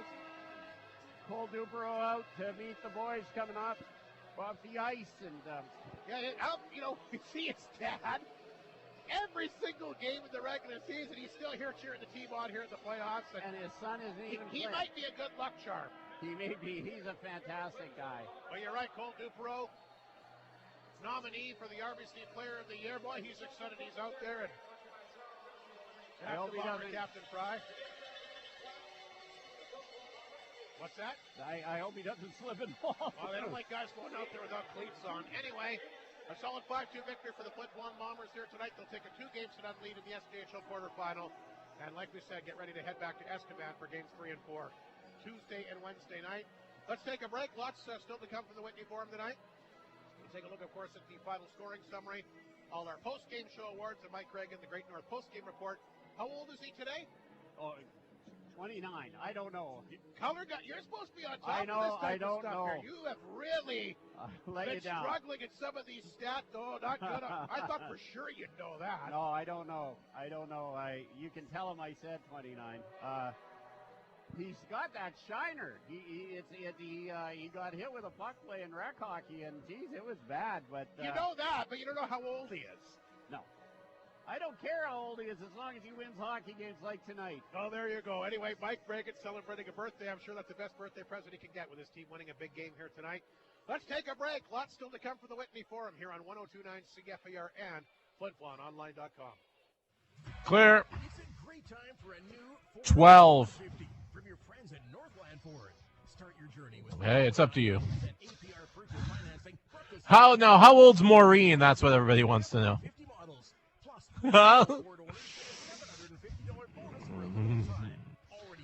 That's the impossible question, Rob. Just stop by or call and ask for the parts department. Northland Ford in Flin Flon, where they're loaded up on trucks and proud to be the dealership you tell your friends about. Look at all the features on my new washer and dryer. This one is for extra spin, and with this one here, I can program a delayed start, though I haven't figured that one out yet. Oh, and it's got all these lights over here. I have no idea what they mean. Oh, and over here... Sophisticated, not complicated. With a Whirlpool washer and dryer from Creighton Furniture and Appliance Center, you get the technology without the confusion, and you can ask all your questions before you buy. Whirlpool washer and dryers are simple and efficient, and when you get your Whirlpool at Creighton Furniture and Appliance Center, you know what you're taking home. Hud Bay is proud to be a sponsor of this Bomber broadcast. From donations for bursaries, hockey schools, clubs, community events, charities, and so much more, Hud Bay has supported our community with dedication and generosity, contributing to events and organizations. Hud Bay thanks the people of Flin Flon for their continued support. Brew for two at Chicken Chef. From 7 until close every Tuesday night, you can enjoy their famous chef burger for $2 when you purchase an on-tap draft. Plus, Wild Wing Wednesdays every Wednesday night from 7 till close. Order a grown-up beverage and receive an order of Jumbo Chef wings for free. Specials Tuesdays and Wednesdays, but at Chicken Chef for breakfast, lunch, and dinner, it always feels like home. Dine in or take out at Chicken Chef, proud sponsors of this Bomber broadcast. And you're on. And we're back at the Whitney Forum. Once again, Rob Hart, Mike Slip, the Flin Flon Bombers. A big 5-2 victory here tonight to take game 2 of this SJHL quarterfinal. Let's run down the final goals here today. Is it me or was that really, other than maybe that the last part of that third period dragging on, it seemed like a pretty quick game again tonight, did it not? Yeah, it did. It was a quick game, and you know what? It was a good game, so that makes it even quicker. Boy, was it intense. Really intense. A couple of injuries took some time off it, but it was intense. You could just feel the tension around the rink. Coach Tatarnik was getting into it a bit with some folks, and you just feel that, these teams, and he said it, and he's right, these teams don't like each other. But yeah, it was what we expected out of the Flin Flon Bombers and the Estevan Bruins. Let's take a look at the final scoring summary here tonight. Mercier gets his first of the postseason. Boy, what a terrific goal that was by Olofsson. Again, he got out of the corner. He fed it out front. Mercier, really nice move, and was able to fool Cam Hurdlick at the 6:05 mark. The Bruins, though, do come back on the power play with 5-minute major. That was assessed to Pierce, and that would have been for a hit to the head. And like you and I said, he's going to be suspended for at least 2 games. Well, that's the ruling on those hits to the head, Mike. I'm telling you. Yeah. I think they got to look at it because there's controversy whether. Well, I watched him. I thought so too, Rob, but I wouldn't be surprised. Yeah, they'll look at the video. He is going to get suspended. Babic gets his first on the power play. Runke and Little, the assist of the power play goal at 15:53, made it 1-1 after 20 minutes of play. The game winner, Alexis Silvestri. What a year he had for the amongst the SJHL rookies. He was second in points only behind Thomas Wright of Larange. He gets a nice goal. His second from Richmond and Houle, that stands up as the game winner. Or sorry, I guess it doesn't because Estevan came back with a late goal. Anyway, stood up as the game winner for quite a while at the 17:59 mark. Flin Flon comes back with 3 quick goals in the third. Bachler's first from Mercier and King at 3:24. Mueller comes back, his first from Richmond at 4:10. Mercer on the power play, second in as many nights. Assist being handed out to Galenchin, Richmond at the 9-minute mark, and then Pangura, his first from Wilson, a little bit of a controversial goal. Maybe I would have loved to have seen the replay on it. It looked like goaltender interference. Maybe it wasn't. I don't know. Referee certainly didn't think it was, so he gave it the goal. So that comes at the 15:05 mark, and the Bruins get a little bit closer late with their second night, and they fall behind here, or fall behind in the end, losing 5-2. Shots in that period favored the Bruins 12-11. They wind up with 29. The Bombers wind up with 41. The Estevan power play 1 for 2. The Flin Flon Bomber power play 2 for 4. So not bad for the Bombers. 6 power plays in 2 games, 3 power play goals. So 50%. That's pretty good. Yeah, absolutely. Both teams played well tonight. Rob, you challenged me, and I have feelers out there. People are looking after me. Mike Reagan's 44 years old today. So there we go. I'm glad that people were quick to let us know that. President Rideout texted me and let me know. So I appreciate that. Where Travis. is the president today? Don't see him here. He unfortunately has to spend the week in Snow Lake. He's making a living up there, so I know he'd love to be here, and I'm sure he watched us. Well, the 982 that were here tonight had a good time, and Flin Flon up 2 games to none. We'll take a break. Post-game show awards coming up. Mike Slep's got it figured out, the KFC 3-star selection, and the Farmers Save Warrior of the game when we return. Bombers win 5-2 once again. Take game 2 here on 102.9 CFER and FlinFlonOnline.com. Clear. Staple items like bread and buns, or just because All right, sir. Muffins, cookies, and pies so good you think you're dreaming, but you're not. You're at the North of 53 Co-op. I know, you're shocked, but you shouldn't be, because the Co-op serves up hot and delicious baked goods every single day. And the only place better than their bakery is Mom's Kitchen, and that's debatable. The North of 53 Co-op, you're at home there.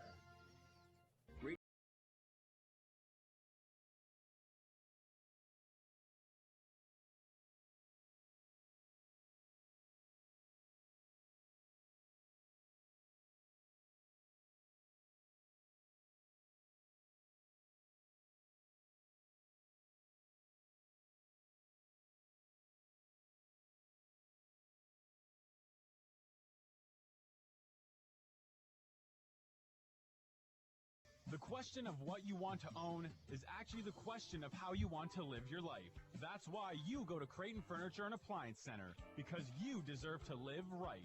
From sofas, sectionals, mattresses, and love seats, to refrigerators, dishwashers, accent pieces, cabinets, and tons more, Creighton Furniture has everything you need to make your life easier and more relaxing. Now the question is that how you want to live your life? I think we all know the answer. Live your life to the fullest with Creighton Furniture and Appliance Center. Open Tuesday to Saturday, 10 to 4. May not feel like it just yet, but spring has sprung at PharmaSave. New clothing items from the Kaplan Lily White collection allows you to be comfy as you dress to impress. Warm up that green thumb with garden items so you're able to plan early. Plus, new electronic items and the M&M Express Food Market will excite and delight. With knowledgeable 10 seconds. pharmacists, helpful staff, visit when you need to or just to check out all the new items. Your life, your store, your pharmacy. You're on. Alrighty, we're back. It's post-game show award time there, Mike Slip. Let's get things going with the KFC three-star selection tonight. What do you like? I got number 3, Alex Silvestri. Boy, oh boy, what a great season Alexi has had. Sorry, not Alex, Alexi. Alexi Silvestri, number 3. Boy, oh boy, although he didn't play a lot after halfway through the third period, number 2 star, Jaden Mercier. He seems to be catching his stride again. They scored a beautiful goal, and he played very good. But our number 1 star tonight, and boy, oh boy, you and I've talked about this guy as being one of the most underrated players in the league, and he's just had a fantastic season. I mentioned 45 assists on the season. Just a great player. Reese Richmond, first star tonight. And really good defensively. Very good defensively, and tough as nails. Not afraid to get in the rough stuff. PharmaSave Warrior of the game. We got a tie. Liam Bridger, I thought, played another solid, hard-nosed game. He sure was hustling in there tonight. He was, and he was beating guys, and he played good. And we're going to give a tie game. Baron Stibbe got hurt. He's obviously cut his ear, I think, because he came and he looked like he should be one of those guys in the U.S. with the pipe, the flute, and the drums coming back. His ear was wrapped up, and so we're going to give that to Baron Stibbe, a gutsy performance coming back in the game. So I think Mike Reagan's on his way. Here he is. So that's yeah, I agree with that. Bridger and Stibbe fighting back from the injury to get back in, so that makes sense to me. So yes. Good job there, Mike Slip. So once again, the KFC three-star selection. Reese Richmond, 3 assists. Great game defensively tonight, star number 1. Mercier goal and an assist, and Silvestri gets, at the time it looked like it was going to hang up. Hold on as the game winner, but like we said, the Bruins did get a late goal. But nonetheless, great performances from all those guys, and the PharmaSave Warriors, the game for Bridger and Mr. Stibbe. 44 years old. No, I know. That's what I said, but Rob questioned me. He looks I didn't question anything. He looks certain. I asked you how old he was. You didn't know. Travis Rideout. All right. I'm glad that Rideout came in handy for something. Here we go. Yes, we got Mike Reagan. I just tell him the way it is. Get the present while he's out working, eh? Like I say, whatever. That's just the way it is. That's my mandate. But anyway, congratulations. A big victory here tonight.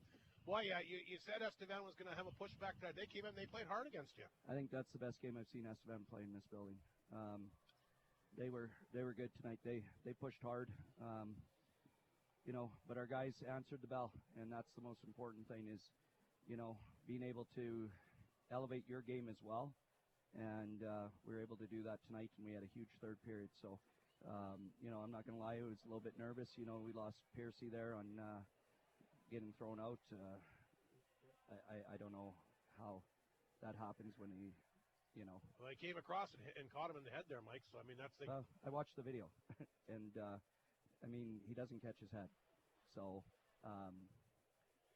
the guy goes off with his ankle being hurt, not his head. Well, I knew that. And he plays the next shift. And we don't want to see guys get hurt. I'm not saying that at all. But when I watch the video and there's no head contact and a hit to the head's called when a guy's grabbing his lower leg, I don't like made up calls, and that's frustrating. So we got through it, and it is what it is. We move on. I mean, there's obviously if anybody was questioning whether this would be an emotional series or not, it only took 2 games. So, well, it was war out there tonight. Yeah, it was. It was fun because we're on the winning end for sure. But I give our guys a lot of credit. Showed a lot of heart and character, especially third period to answer like we did. Well, I mean, it was a scrappy game, no passengers again. I mean, guys really going out there and paying the price.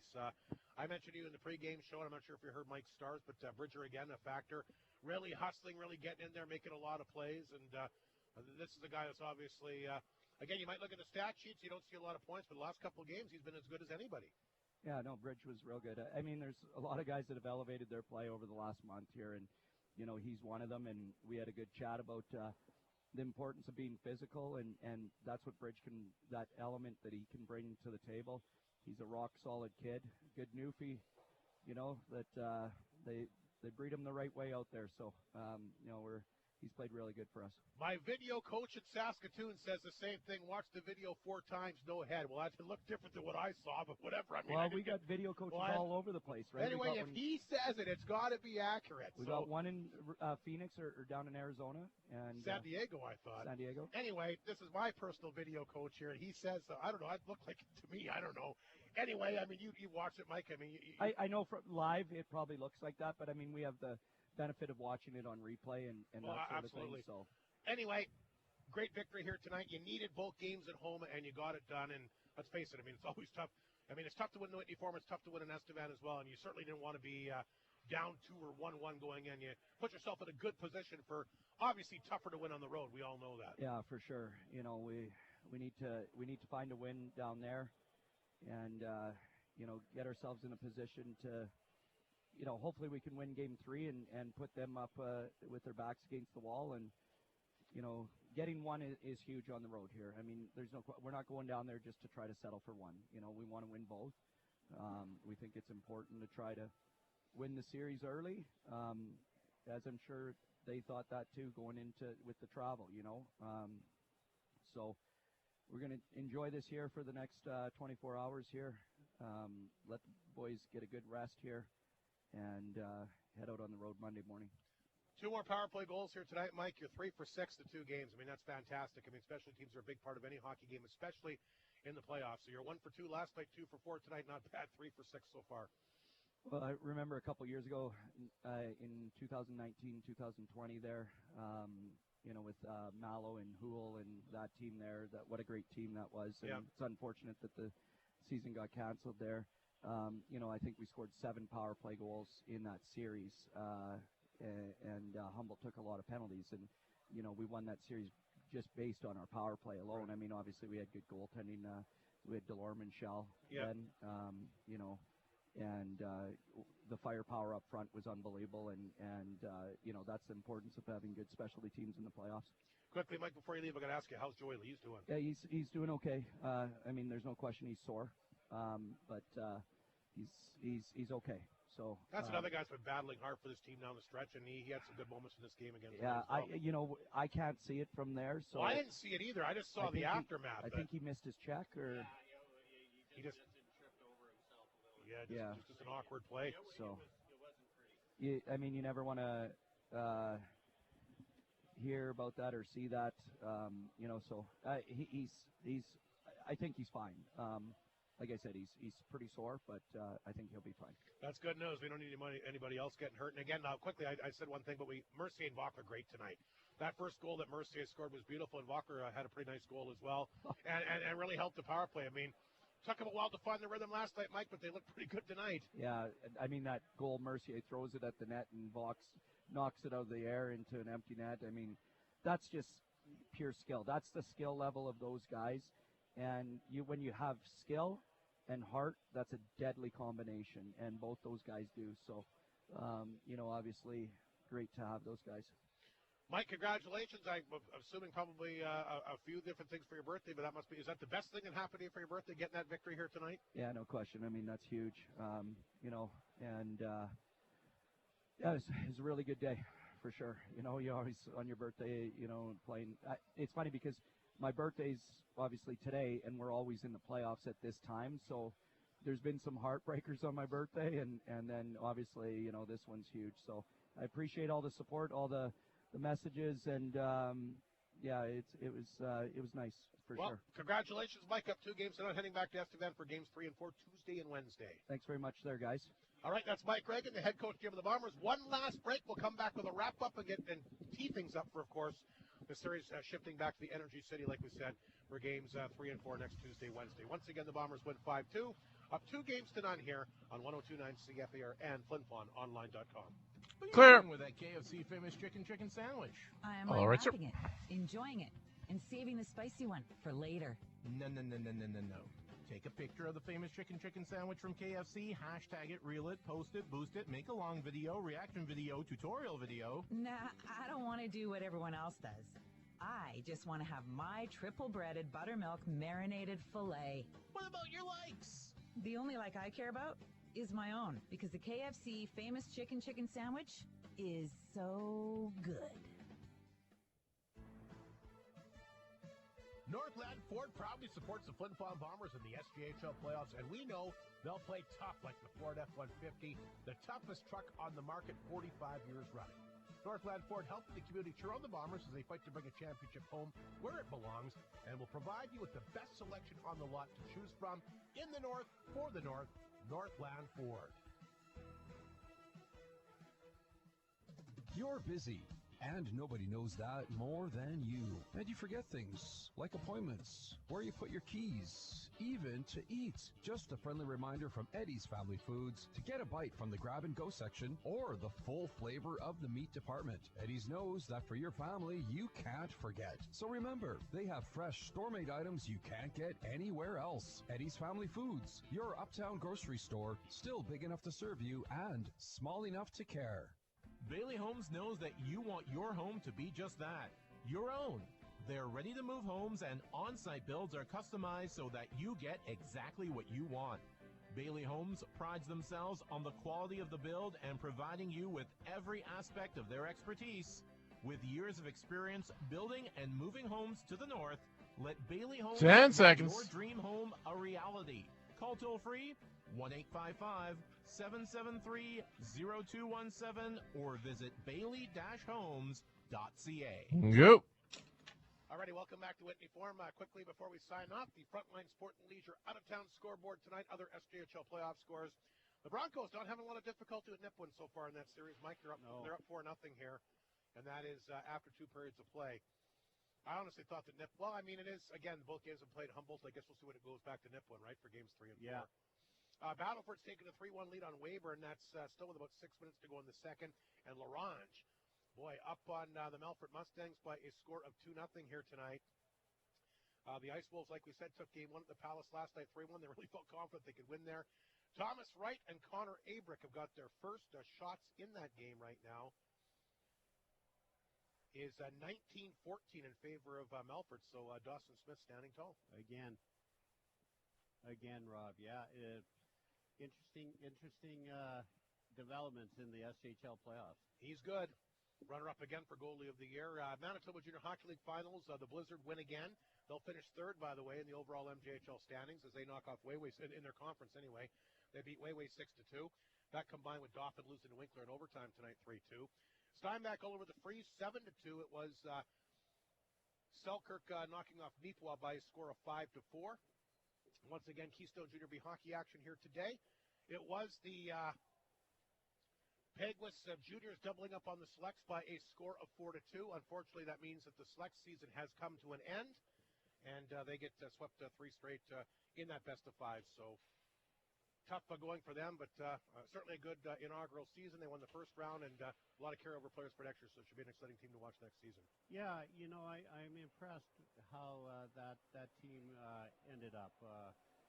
They a lot of, including myself, had their doubts about the PBCN Selects, but they did very well. So they seem to get a settled lineup by the end of the year, and as you say, there's a lot of coming back, so good for them. Congratulations on a good season.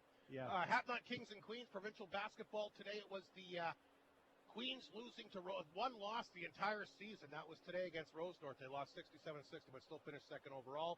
The other game saw the Kings on free throws beat Emmanuel Christian by a score of 55-53, so congratulations to them they win the consolation. That is going to do it for our broadcast here again tonight, Mike. Thanks a lot for helping out. I guess we'll be going solo in Estevan for games 3 and 4 Tuesday and Wednesday. I hope the trip is good for you, Rob. I know it's a long ways, and it's tough on old guys like us. But I know once you get there, you'll be hanging with your friend Nolan, and a great arena to watch hockey. It will be. We'll see what Flin Flon can keep it going. Obviously, up 2 games tonight, put themselves in the driver's seat with a solid 5-2 victory here tonight. Big thanks to Raphael Sray once again back at CFAR Control. Want to thank Jason Tratanik and Mike Reagan as well for their comments before and after the game. Big thanks to Colin Olafson, our Creighton Pizza player profile, and a big thanks to the SJHL president, Kyle McIntyre, joining us as well in the second intermission tonight. The final score, the Flin Flon Bombers 5, the Estevan Bruins 2. Good night for the Whitney Forum. We'll see you in Estevan for Game 3 on Tuesday. This is that's a wrap. Bomber Hockey on 102.9 CFAR. Good. A division of So you're not in Monday?